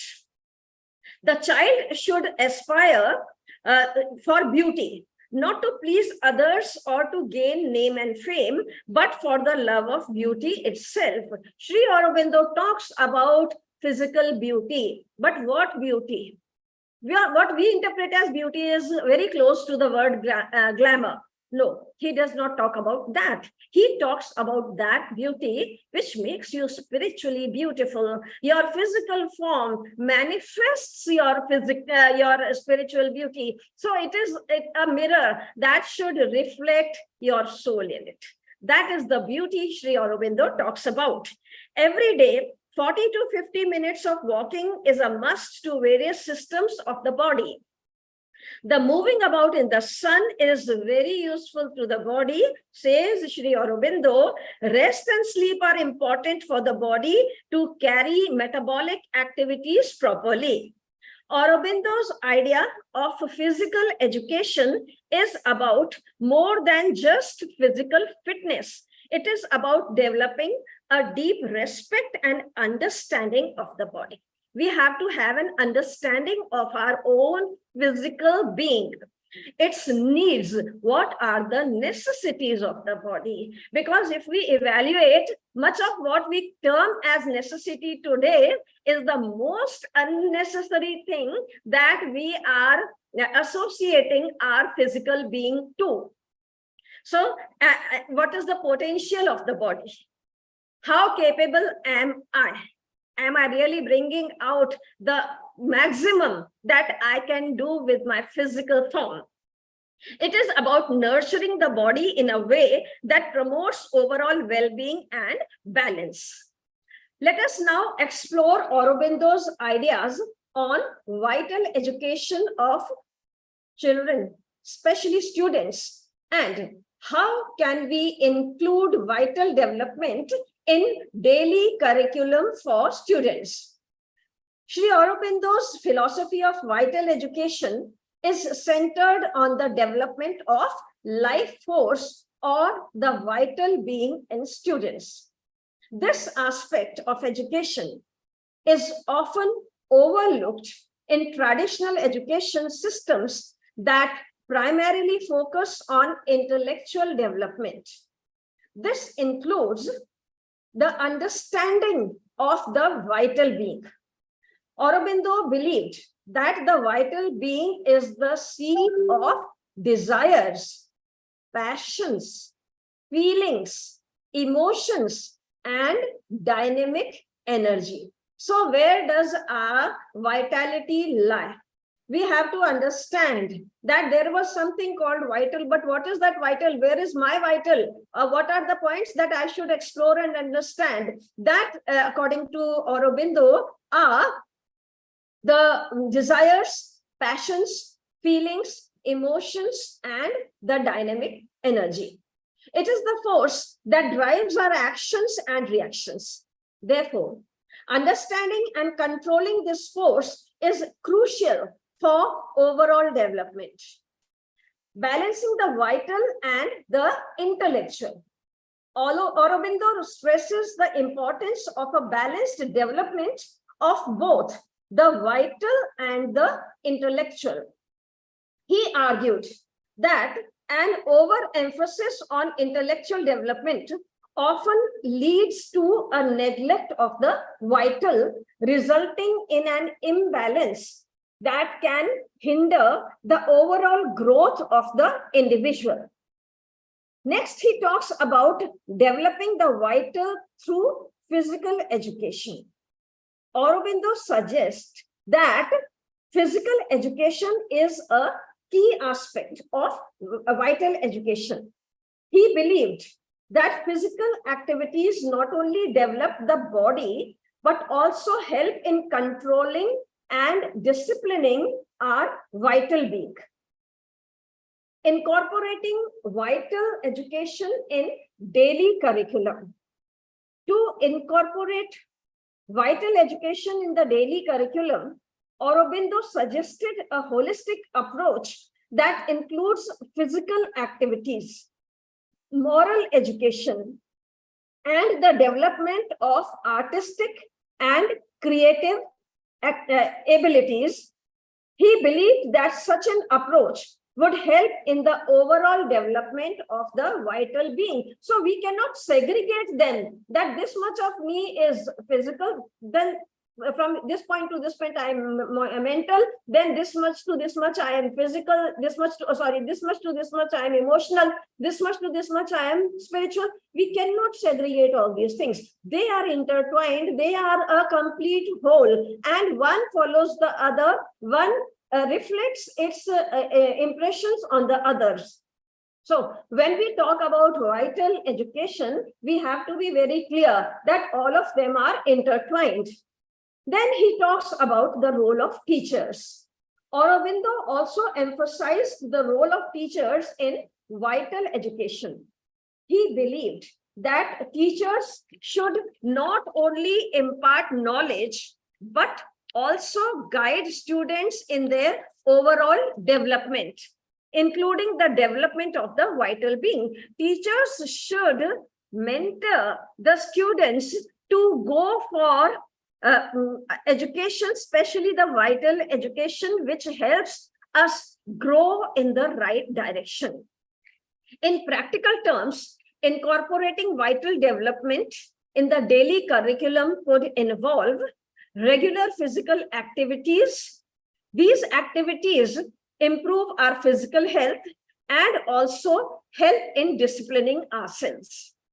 Then he talks about moral education, which can help in development of the vital being by teaching students to control their desires and emotions. The role of teachers we are talking about, as propounded by Sri Aurobindo, he says that the teachers can help the students control their desires and emotions. The teachers are the closest, they are the strongest impressions that the students take.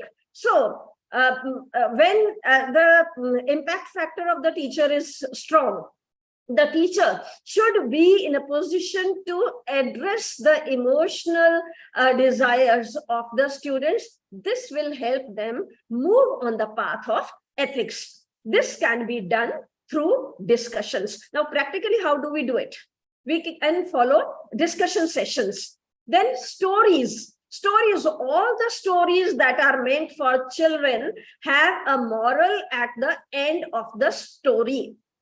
Any stories, any fables, take anything, you pick up any comic that has been made for children, and I'm talking only about the positive things. Because given my own childhood, we were exposed only to positive things. So at present, I don't know whether children are exposed to certain things. Yes, the digital media we can definitely talk about, which is very detrimental, and children should be shielded. They should be guarded against that exposure. But talking about the rich and healthy literature that is meant for students, especially the stories, like the Panchatantra stories, if we take into consideration here, they all have a moral at the end. They all have that universal brotherhood, and the messages that build the minds of the small children who are taking in impressions and who are in the stage of growing. So this can help, and the real life examples, and sharing real life examples is one of the most effective way of teaching morals and ethics to students. That is the vital education, that if we share our real life experiences with our students, definitely the students, they come closer to us, they have that confidence. So they can share, they can confess, and still they can feel protected. So that shyness or that shamefulness or that hitch which is there in the students, which they feel can't share, if we tell them, we talk to them about our own experiences as children. Yes, we had committed the same mistakes and we used to this. Yes, I used to steal a pencil. If I say this, then the student will be confident and tell that he also stole something. So this is how, by sharing real life experiences, we can help them come out, we can help them develop. Then artistic and creative activities. Activities that promote creativity and artistic expressions can also help in the development of vital being. Artistic urge, the creative urge is very strong, and it is inherently found in every single being. So every child, every student is artistic and creative, and we have to boost up and help them to bring out their creativity. These activities can include music, dance, drama, painting, and other forms of art. All the 9 Lalit Kalas that we talk about, all the Lalit Kala, the innate form of art, we can include all these forms because they are the forms of expression for the children. Then practicing mindfulness and meditation can be included in the daily curriculum. These practices can help students to understand and control their emotions and desires, thereby aiding the development of the vital being. The goal of vital education, as per Aurobindo's philosophy, is not just the acquisition of knowledge, but the overall development of the individual. An evaluation of Aurobindo's ideas on mental health and mental education for students, and what practical aspects should be introduced for mental development for the present generation, are relevant for the understanding of Aurobindo's ideas of integral education. Sri Aurobindo's ideas on mental education are quite comprehensive and holistic. He believed that education should not be confined to mere acquisition of information and aim at development of all the aspects of our personality, including the mental aspect. All aspects of personality are important. So just a lopsided growth is not what we talk about. All the aspects of a student should be taken care of. For a mental education, Aurobindo advocated that all the parts, the 5 things that he talked about, physical, mental, psychic, spiritual, all these things should be taken care of. Aurobindo emphasized the development of mental faculties such as observation. Very important form of learning. Our mental growth happens through observation, because all science is based on observation. Either it is inquisitiveness, or it is observation, or that run after a solution. So it all has its root in observations. One man sees the apple falling, and there comes in a whole world of revolution and what we see. Otherwise, we would never have understood what gravity is. One man sees the lid of the kettle jumping, and he says that it is jumping. What is there inside? And there comes a beautiful invention, a beautiful discovery. So this is how observation happens. Then attention. Attention, if we are attentive, focused, we are concentrated on some form of knowledge, then that will help our mental growth. Then memory. Teachers should take care of the memory of the students according to Sri Aurobindo, that help them to enhance their memories so that they retain. The retention part is very important. And thinking.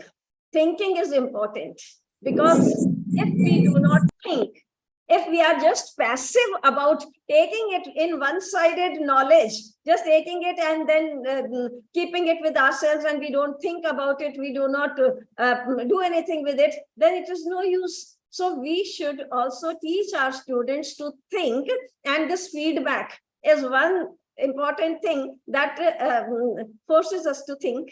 So we should all teach our students to think. He believed that these faculties should develop not through mechanical methods, but through exercises that are interesting, enjoyable to children and students. So how do we inculcate all these mental abilities? How do we promote them? They should be interesting. They should be enjoyable. The students should not feel suffocated. And if it is an informal atmosphere, our children should not feel suffocated that now we will be taught something. And that is why there are games which teach us. There are small games that are developed for children which help them learn. So these ways are enjoyable, interesting, and then learning becomes very amicable and very palatable for students. So that is what Sri Aurobindo also promoted. Aurobindo was a strong proponent of freedom in learning. He believed that students should be allowed to learn at their own pace, in their own way. This is something which is a big challenge for teachers, that students should be allowed to learn what is the content of their choice and at their own speed. So in a formal curriculum, we cannot allow that. But there are certain segments in which we have that space, and there we should allow that space to our students. He believed that students should be allowed to learn at their own pace. So he was against the imposition of rigid curriculum and advocated for more flexible and individualized approach to learning. Aurobindo recognized the importance of mental health in education. He believed that a healthy mind is essential for effective learning. He advocated for practice such as meditation and yoga to promote mental health. So he connected meditation and yoga to mental health and mental education. Aurobindo believed that education should also aim at the inculcation of values. He emphasized the importance of qualities such as truthfulness, courage, compassion, respect for others, and non-judgmentalism. So all those virtues which we should inculcate in our teaching curriculum for the integral education. And integral education is focused on the overall development of students. So we have to inculcate all these virtues or all these ethics and moralities in our students. Practices such as meditation and yoga can help our students to grow. A more flexible and individualized approach of learning can be adopted. Exercises that are interesting and enjoyable should be introduced for enhancing those vital and important aspects like observation, memory, thinking, attention, etc. A greater emphasis could be placed on value education to help the students enhance their virtues. An integral approach to education could be adopted, aiming at the development of aspects of human personality. So let's now go through Aurobindo's ideas on intellectual growth and intellectual health and development of students, and practical ways for enhancing psychic development of students of the present generation. Sri Aurobindo's philosophy of education places a significant emphasis on the psychic aspect of human development. The term psychic in this context refers to the soul or the spiritual essence of the individual, not to be confused with psychic phenomena or abilities. So when we talk about psychic development, we talk about the cognitive development, we talk about the intellectual development, all the positive, because one word has many meanings and they have to be understood in context. So here the context is about the healthy and overall growth of the mental abilities, physical abilities, and the rich attributes added to these. Aurobindo believed that the psychic being is the true self of an individual. We all are born of true elements. And those true elements are what he talks about when he talks about the wider psychic development, the divine essence within each person. So what is this? This is the divine essence within each person. He saw the psychic being as representative of the divine in the human being and guide and ruler of the life. Aurobindo proposed that psychic education involves the discovery of psychic being, of consciousness. He believed that it plays a very important role, so it can guide the individual towards truth, beauty, and goodness. When we want our students to move in this direction, we should be clear about how this goodness, how truth, how the appreciation for beauty in its purest form can be inculcated in the students through integral education. Aurobindo saw psychic health as the state of being in touch with one's own inner being. When one is in touch with one's own true self, the element of which I am made as a soul, the element with which I am made as a human being. If I can understand what is my true element, then I will have no confusion about what is the direction that I should follow. And these will help us involve and develop our inner peace, harmony, and joy. And they can be had through all those practices that we have talked earlier. So then he talks about spiritual education. How can spiritual education be made easy for students? Because the word spiritual itself is very heavy. And students, they get scared when we talk about spiritual.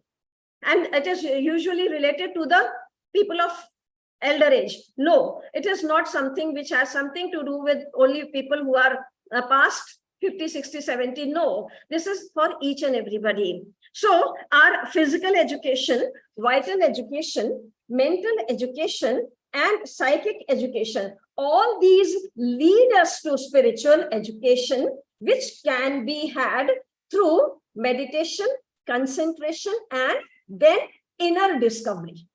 Inner discovery, if we meditate and think and try to find out things about ourselves, which can happen only when we talk to ourselves.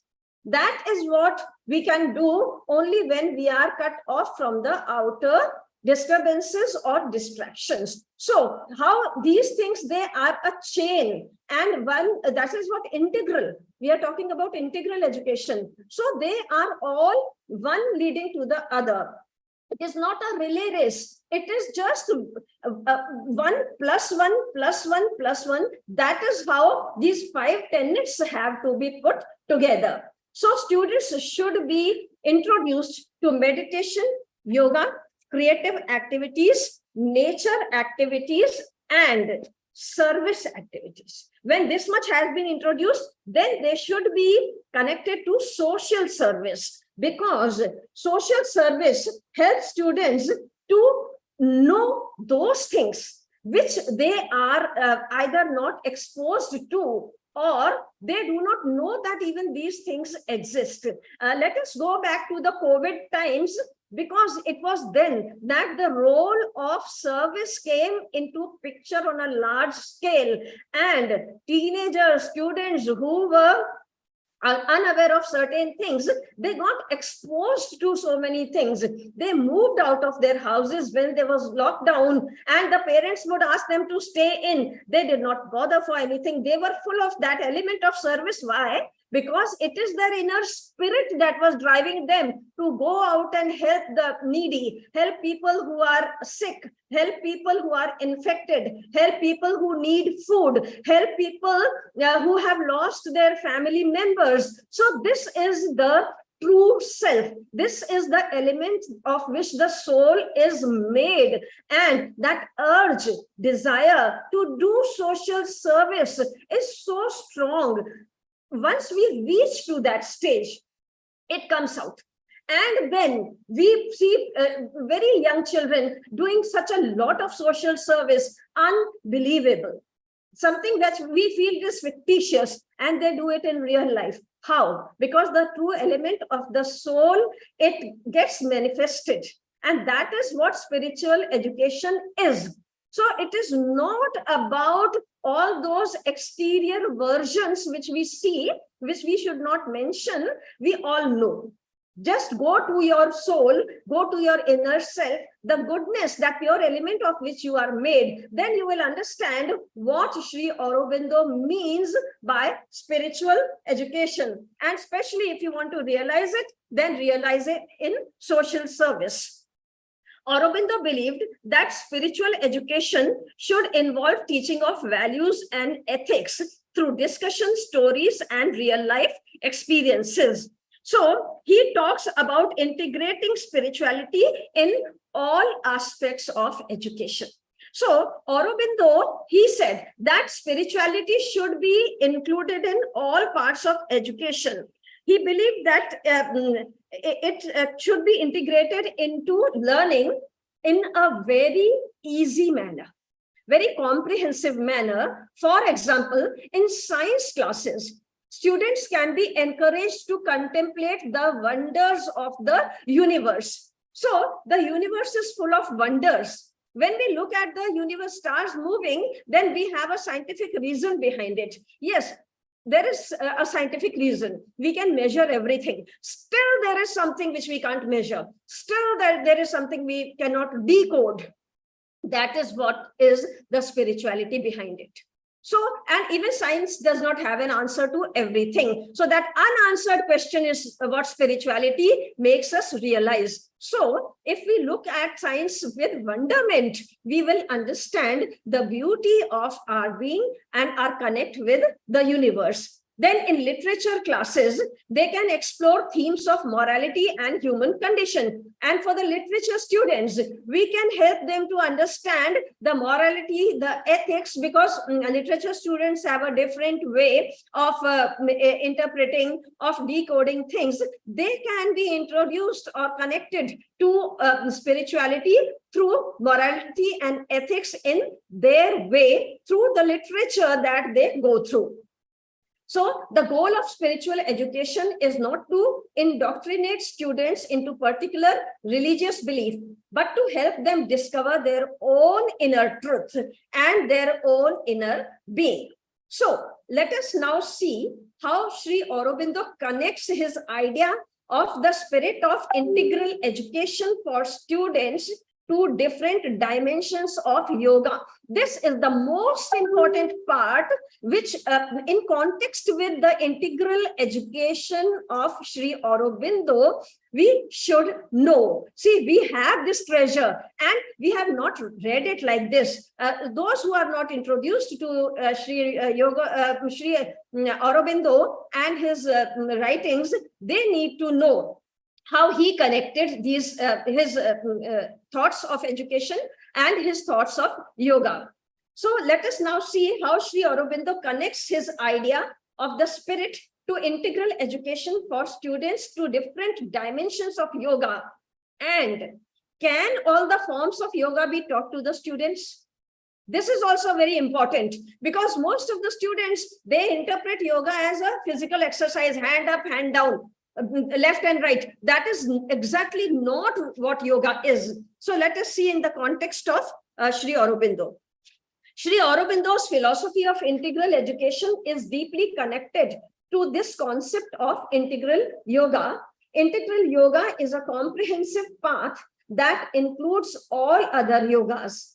Its aim is a complete spiritual transformation that allows the divine realization and manifestation in all parts of one's being. In context of education, Aurobindo's integral yoga can be seen as a guide for holistic development of the students and children of younger age groups, encompassing all aspects of their being. B-E-I-N-G, being is the most important thing that we should know. Here's how it connects to the different dimensions of yoga. Hatha yoga and physical education. Hatha yoga, which includes physical postures, which we generally know as asanas, and breath control, which we people know as pranayama, can be related to the physical aspect of integral education. It promotes physical health, discipline, and control, which are essential for the overall development of the student. Then, Aurobindo talks about bhakti yoga and emotional control. Practical aspects have been given by him. Bhakti yoga, the path of devotion and love for the divine, can be related to emotional or vital aspect of integral education. It helps in channeling emotions positively and developing qualities like love, compassion, empathy. Now, this is important. Bhakti, bhakti, bhakti. If you want a very quick example of this, see what the Sufis sing. Mera yaar tu, yaar tu, yaar tu. See, that is how they go on increasing the frequency. Then it connects them to that higher self. So this is how bhakti yoga, it helps us to connect to the higher being. Then Gyan Yoga and mental education. Gyan Yoga, the path of knowledge and wisdom, can be related to the mental aspect of integral education. It encourages intellectual development, critical thinking, and the pursuit of knowledge. So Gyan Yoga is directly connect with mental education. Then he talks about Karma Yoga and social education. Karma yoga, the path of selfless education, selfless action, can be related to the social aspect of integral education. It teaches students the importance of duty, responsibility, and service, selfless service. So students, they are able to render selfless service when they understand the meaning of Karma Yoga. Then last he talks about Raj Yoga and psychic spiritual education. Raj Yoga, the path of meditation and control of the mind, can be related to the psychic and spiritual aspects of integral education. It promotes self-awareness, self-control, and spiritual growth. So we see that all forms of yoga, can they be connected to the daily curriculum which we follow in our educational system? And does it really make sense? Yes, it is easy, it is possible, it is very, very much possible. So when Aurobindo talks about the first principle of true teaching is that nothing can be taught, it means that the teaching cannot be external. It has to come from within. And when Aurobindo says, I quote, the teacher is not an instructor or taskmaster, he is a helper and a guide, unquote. He means that the teacher is just a person, an agency to help you. So it is only that much that the role of the teacher is. Then Aurobindo says, the supreme aim of education is to help the individual to be a complete human being, unquote. And by a complete human being, he talks about the overall development of our being. And he says all life is yoga, unending, no beginning, no end, from the first breath to the last one. So, to conclude, Sri Aurobindo's philosophy of integral education and integral yoga offers a comprehensive approach to human development. It emphasizes the importance of nurturing all aspects of human being and encourages a process of self-discovery and personal growth. His ideas provide valuable insights for educators and anyone interested in holistic development. In the modern context, Aurobindo's philosophy of integral education can guide the development of educational practices that promote physical health, emotional balance, mental clarity, psychic discovery, and spiritual growth. By integrating these principles into our educational system, we can help our children, our students, not only to acquire knowledge, but also to discover their true self and their place in the universe, the purpose with which they were born in the universe. With this, I end my deliberation. Thank you. And now the forum is open for your queries and feedback. Thank you.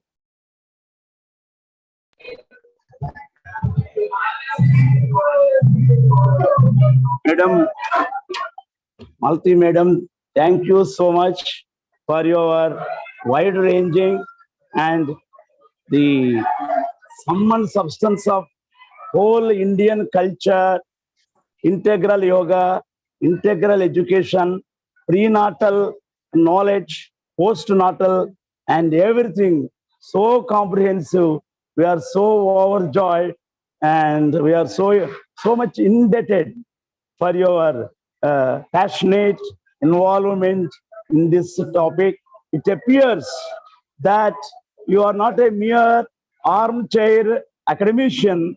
Yours is an engagement with knowledge, wisdom, and the meaningful and purposeful life of happiness and service to the society. So we are so overjoyed, madam, for your powerful and deliberations.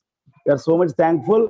And I request you, madam, valedictory function is at 4:30 on the same link. If possible, if you are free, you let us have your presence for a few minutes. Thank you so much, madam. We will say namaste. Vandanam.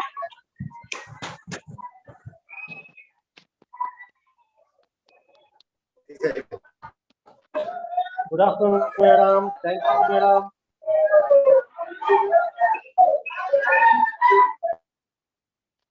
Good afternoon, Chandrasekhar sir. Good afternoon, madam. Thank you, madam.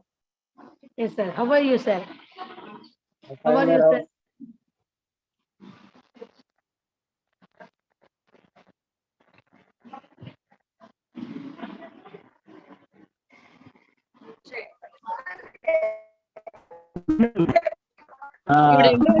Very glad to see you, madam. Hello, ma'am. Hello, ma'am. Prema Ishwaran. Madam. Very happy to see you here, sir. Pleasant surprise. Sir, I thought, thank you, madam. yes, sir. Madam only sent the message yesterday. So sorry for the late admission. No problem, madam. No Just problem. 1 hour before I entered into the meeting, just No problem. we have a seed ball program here. Very That's a good. serious program. So thank you very much, sir, and very happy to see you. And would like to see you, but my purpose served by attending this meeting. Thank you very much, Chandrasekhar sir. Next, Sir, madam, keep you can presenting, sir, join in the if you are welcome. free. If you are free, you can join in the evening from 2:30 to 2:30 to 5 5.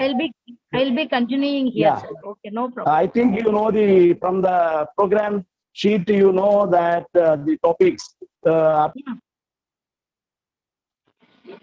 Yes, sir. Now your voice is not getting, sir. Hello. Yes, sir. Ma'am, he is saying you can join the meeting. Afternoon, it will again begin 4:30 p.m. You Okay, can ma'am. join So it's a the lunch time. Okay, ma'am. It's a lunch time, is it?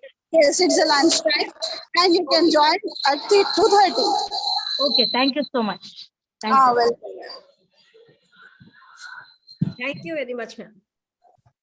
Thank you, Malti ma'am, for your comprehensive presentation on the needed topic. It is needed to almost every one of the human beings here nowadays. So always your choice of the topics will be service oriented and needed thing, and it's a healing one also. So with this perspective, today's deliberation is also very much needed one. Hats off to you, ma'am, for having chosen this wonderful topic. Thank you very much. Thank you very much. Thank you once Good again afternoon, madam. Thank you, madam. for our invitation and coming here. Thank you. We'll meet in the afternoon session at 2:30 Yes, p.m. yes, ma'am. It's lunch time now. We need to Bye. say goodbye. Namaskaram.